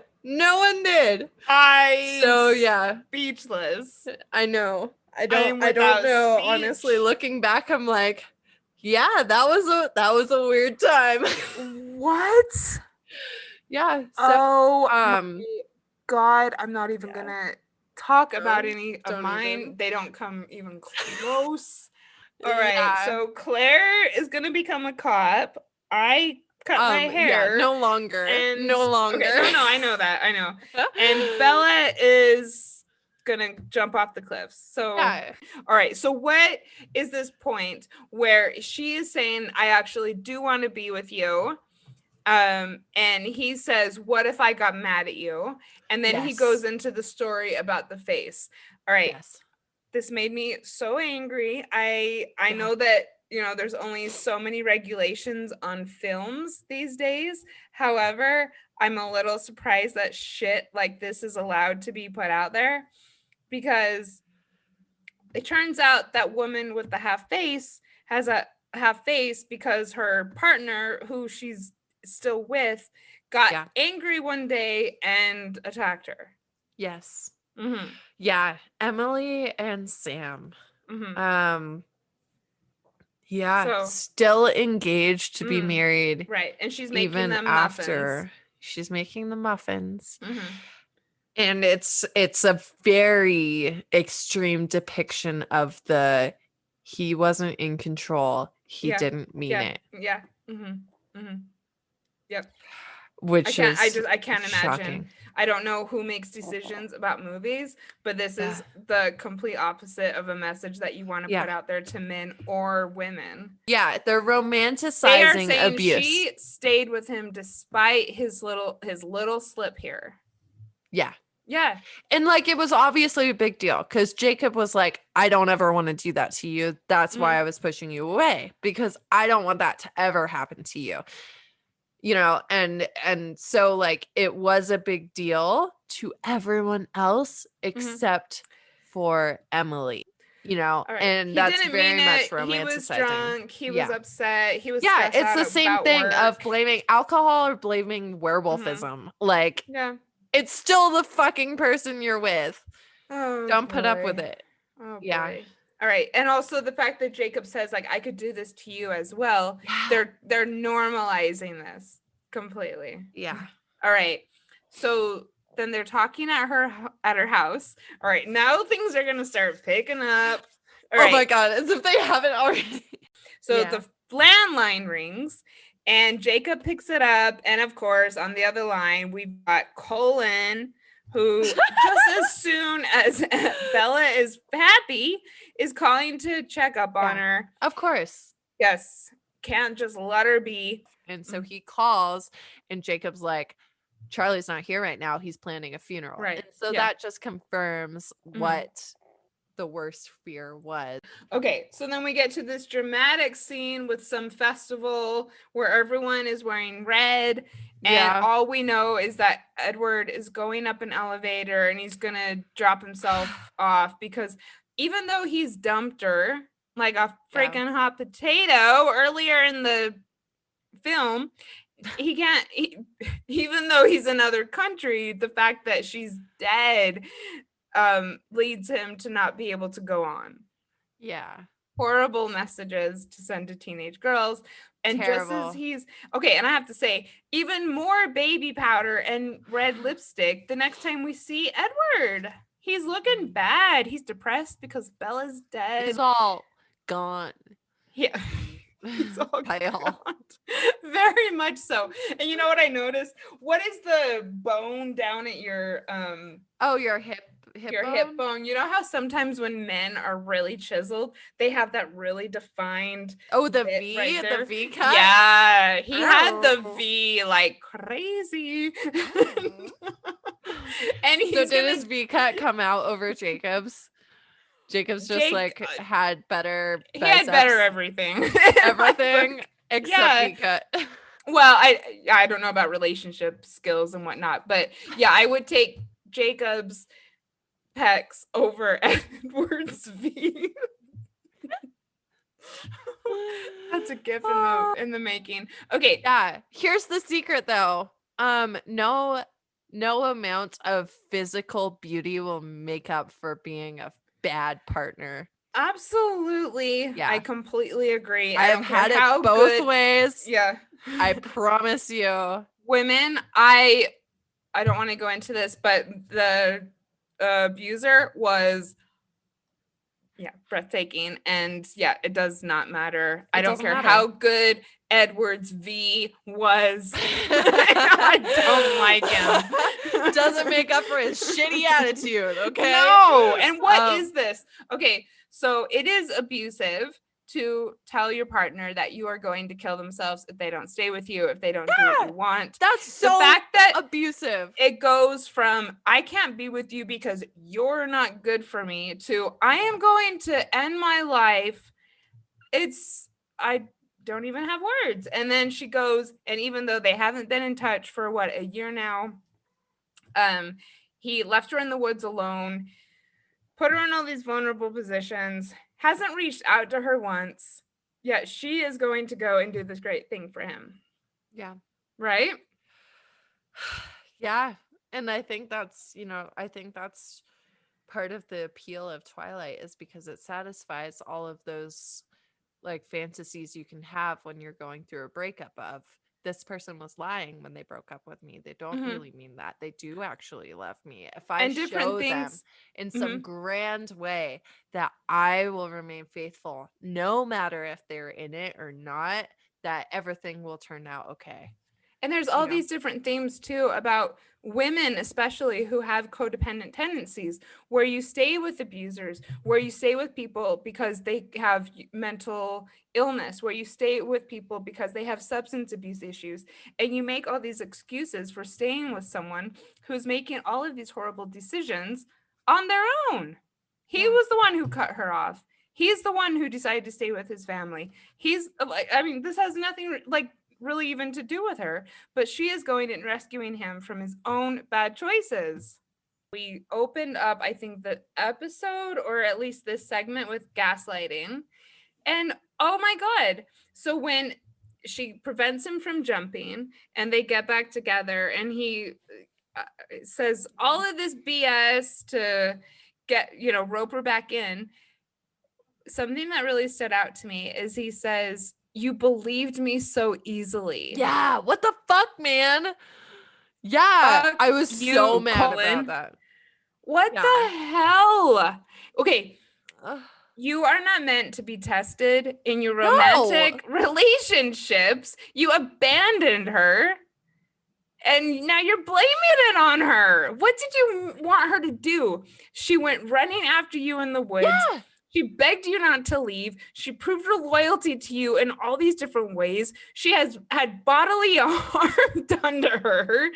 You just drop her, and now you're turning it back on her? Yeah, no. What are you meant to, like? The whole point is that you can't read her mind. How are you saying that she just believed you so easily? Like, she clearly didn't. Yeah. And now you're turning it on her, saying that she was gullible? Fuck you, Edward Cullen. Yeah. All right. And so Edward Cullen. All right, we're back. We need to make shirts. What? Shirts. We need to make shirts with "fuck you, Edward Cullen." Fuck you, Edward Cullen. You know what? Even 10 years later, I think that people would like that. So they're in this trial room. Yes. And all of these men are coming to her rescue. So again, all of this toxic masculinity. She's not even a fucking vampire. She also does. She steps up when Edward's about to have his head yanked off. She's like, "No, kill me." So she tries her bestest. Again, that's this self-sacrificing thing. Yeah, the self-sacrificing thing. But that's it's interesting. It says a lot about society. I don't know if it's at large, but that's the only option for her. She doesn't have any actual physical strength. She doesn't have any power over these people. Her only card is to sacrifice herself. So Alice is gonna fuck Bella to make her a vampire. I mean, yes, not though. They're not gonna have because there's all these sexual overtones. Yeah. She's like, I'm gonna do her, or I'm gonna make her. Like the way that they talk about it is as though it's gonna be this taking of the virginity almost. Oh, and that's like later. That harkens back to the first vampire novel ever, Dracula. Did you read Dracula? I haven't read Dracula. It's actually kind of good. I totally believe you. It's yeah. But it's very much that like innocence being taken. They say it's blood, but it's like it's very sexual. Like and so that's kind of the thing. The theme of vampires across history, not just in this book, it's a sexual allegory. For sure. Because it's always a young woman being taken in her sleep, you know? Right. And we have all the lesbian vampire movies and books as well. So did Twilight start the vampire craze of the 2000s? Or was there something else? Because I can't imagine that Stephanie Meyer realized all of this sexual shit. No. So I've actually read some literature that talks about how vampires and zombies fade in and out of popular culture with whoever is in power, Republicans Zombie or Democrats. Was big right before this. Yes. So like when Democrats are in power, that means that vampires will become in the popular culture because the fear is that an elite few are taking advantage of the masses. Oh my God. Whereas if Democrats are in power, if Republicans are in power, the fear is that the masses will take control of the few. No way. Because just like I said, the zombie shit was massive the second term of the Bush administration. Yes. Oh my God. Okay. Maybe it's just a coincidence, but this is Barack Central. Yeah. What the fuck? Isn't that crazy? It is crazy. I'm not gonna go there right now. Yeah, we're not political commentators, but it is very sexual. And again, coming back to the Mormon theme, I genuinely don't think that. Okay, so are we at the 5-year thing here? Yes. Okay. Do you have a quote, girl? I have a quote. All right. I don't have a quote, but I do have a commentary. Right. And so, okay, first of all, he's like, just wait 5 years. So she would be 23. 23. Not old, people. Not old. And 5 years, totally reasonable. In Mormon years, your ward members are whispering behind your back at that point. 1,000%. I don't care who hears this. If you're 23 and a single woman in a ward, people are asking, what's your up? brain isn't even fully developed until like 27 years old. It's so wrong. Okay. Okay. But yeah, this is, And then he's like, what about 3 years? And she's like, no. And he's like, okay, fine. Marry me. Okay. So obviously this would be explained in other movies, but what fucking difference does it make if they're married? I think that... Oh, wait, it's just that much more romantic? He just wants her to have one more human experience. And that's, if you think about it from the patriarchal point of view, we have high school, first kiss, marriage, hello, babies, end of your life. You missed baptism. When baptism. Sorry, I'm obviously not that religious. So baptism, high school, marriage. I didn't realize Mormonism had baptism, so my bad. Yeah, so we get baptized when we're 8. 8? Yeah. You're like conscious. Oh, yeah. Yes. Yeah, wow. Yep. It's interesting. A huge deal. A huge deal. Like it's up like to a that quinceañera. point. Do you get like a quinceañera? Yeah. Mm-hmm. Yeah. Kind of. And up to that point, like you're always taught, like 8 is the age, because somehow they came up with this idea that at 8, you're like cognitively able to make your own decisions. And so therefore you can decide if you want to become a member. You can decipher between right and wrong. And so they come to you and they ask you if you want to do this. Yeah. Oh my God, because social conditioning doesn't totally have an Of effect on course, you at 8 years old. you have no Okay. ability to say yes Yeah. or no I mean, at you're age smarter 8. than a dolphin, but not by much. Like, It's not rudimentary. It's silly, but what is the word I'm looking for? Okay, it's a random number is what I'm saying after having like 3 vampire drinks. What? Arbitrary. Yeah. All right, it's an arbitrary number. Okay, yeah. So yes, but then you have full on outfits where you're dressed like toe to shoulder in white, and your father baptizes you in immersion. And like there's get-togethers and all of this. That's at age 8. Yeah. And it is definitely like a life milestone for sure. It's a huge thing. Wow. Mm-hmm. Yeah. Whereas, in some churches, baptism means that you get washed of your previous sins. But then the thing in Mormonism is that every sin that you make moving forward is like a conscious decision, because now you're of the deciphering age. And so every sin that you make, you have to either pray for forgiveness or confess after this. Oh my God. So it's grooming of children, really, if you ask me. Yeah.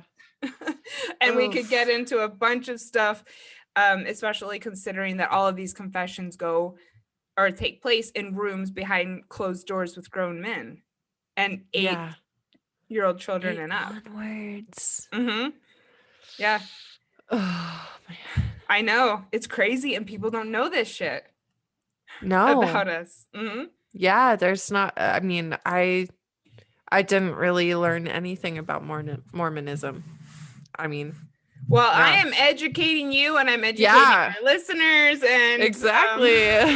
We're talking about Twilight and baptism by immersion and 8-year-old consent. Yeah, what the fuck, man? I know. 8-year-olds are not old enough to consent. There's this theme, I think, also in Mormonism, where we're giving these children all of this kind of power of consent, and it kind of matures children in a way where they're not quite ready, but we're giving them all of this responsibility that is just like too much for lots of kids to take. And that's why, a lot of us kind of buckle under the pressure, really. Yeah. And also, like, I could imagine as you grow older and you're like, maybe I don't want to be a part of this, you have like a lot of self-blaming. A lot of self-blaming. Yeah, sure. For being like, I made this decision. Oh, totally. Yeah, I never really thought of it like that before. But yeah, could be. And also when you're pushing an 8-year-old child into these massive life decisions, no wonder that we're pushing 18, 19-year-old women to get married.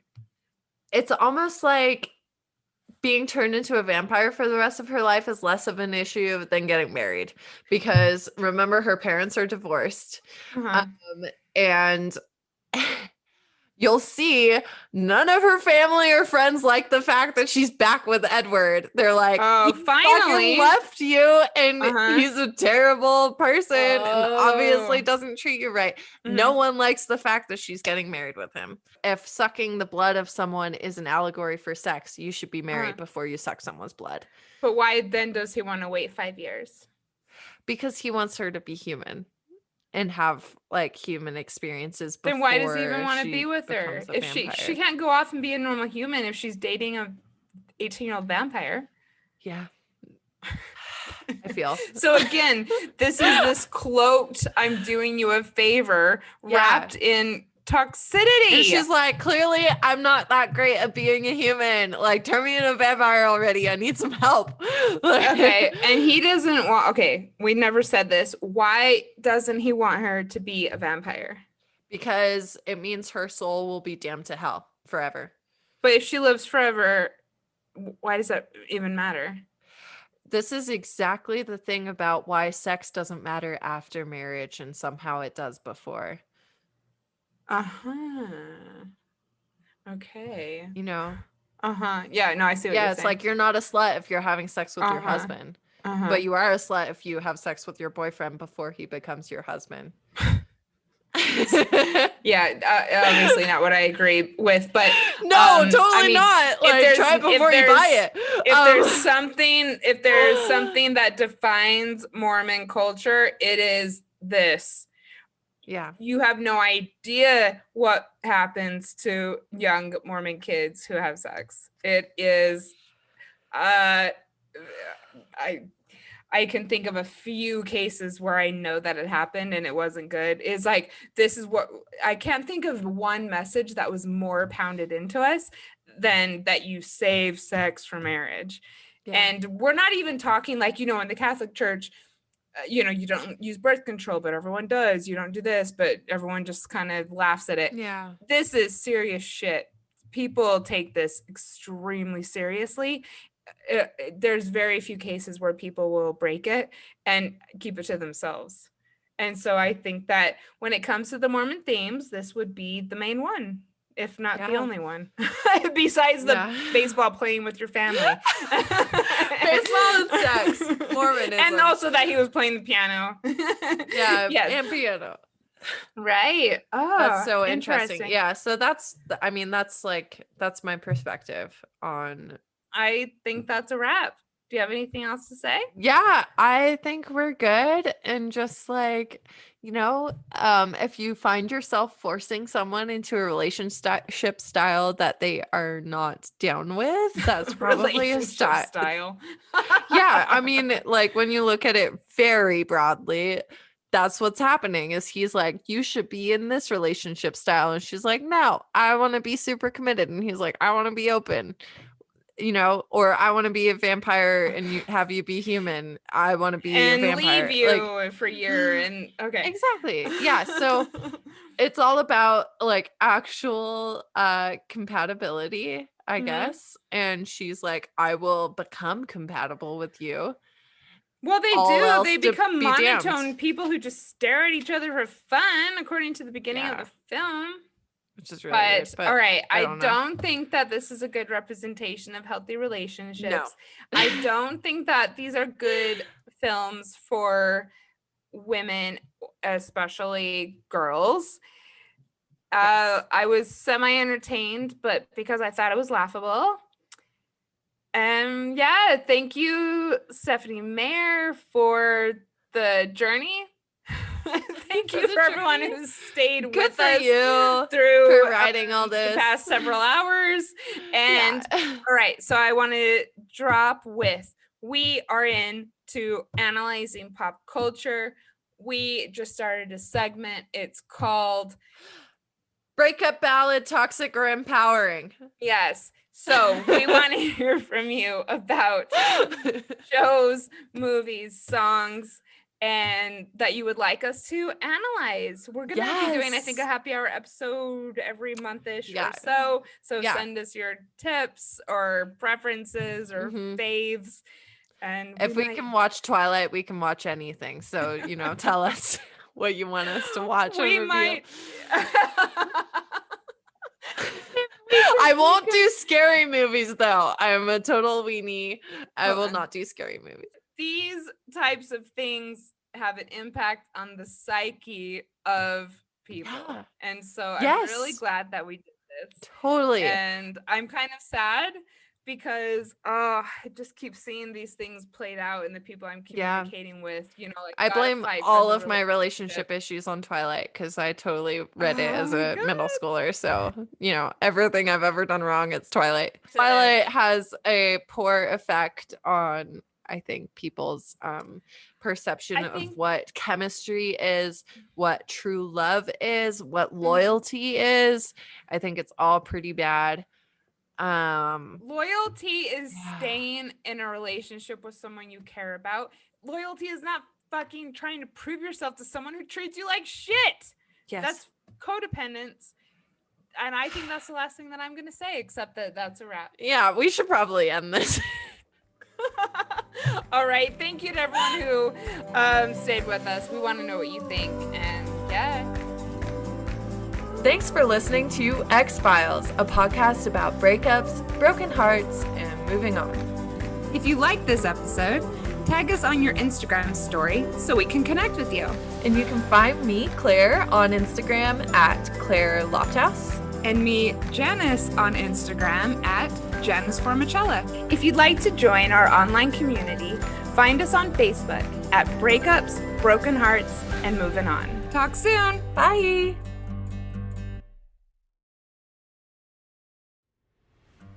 And here's a preview of our next episode. And although we believe in the power of positive thought, and also the fact that from our point of view, a breakup is an opportunity for a new beginning, there is the other side that absolutely must be recognized so that people can feel validated and be given space. We don't want to be the part of society that says you're not allowed to grieve. So yes, let's talk about crying. Let's talk about crying.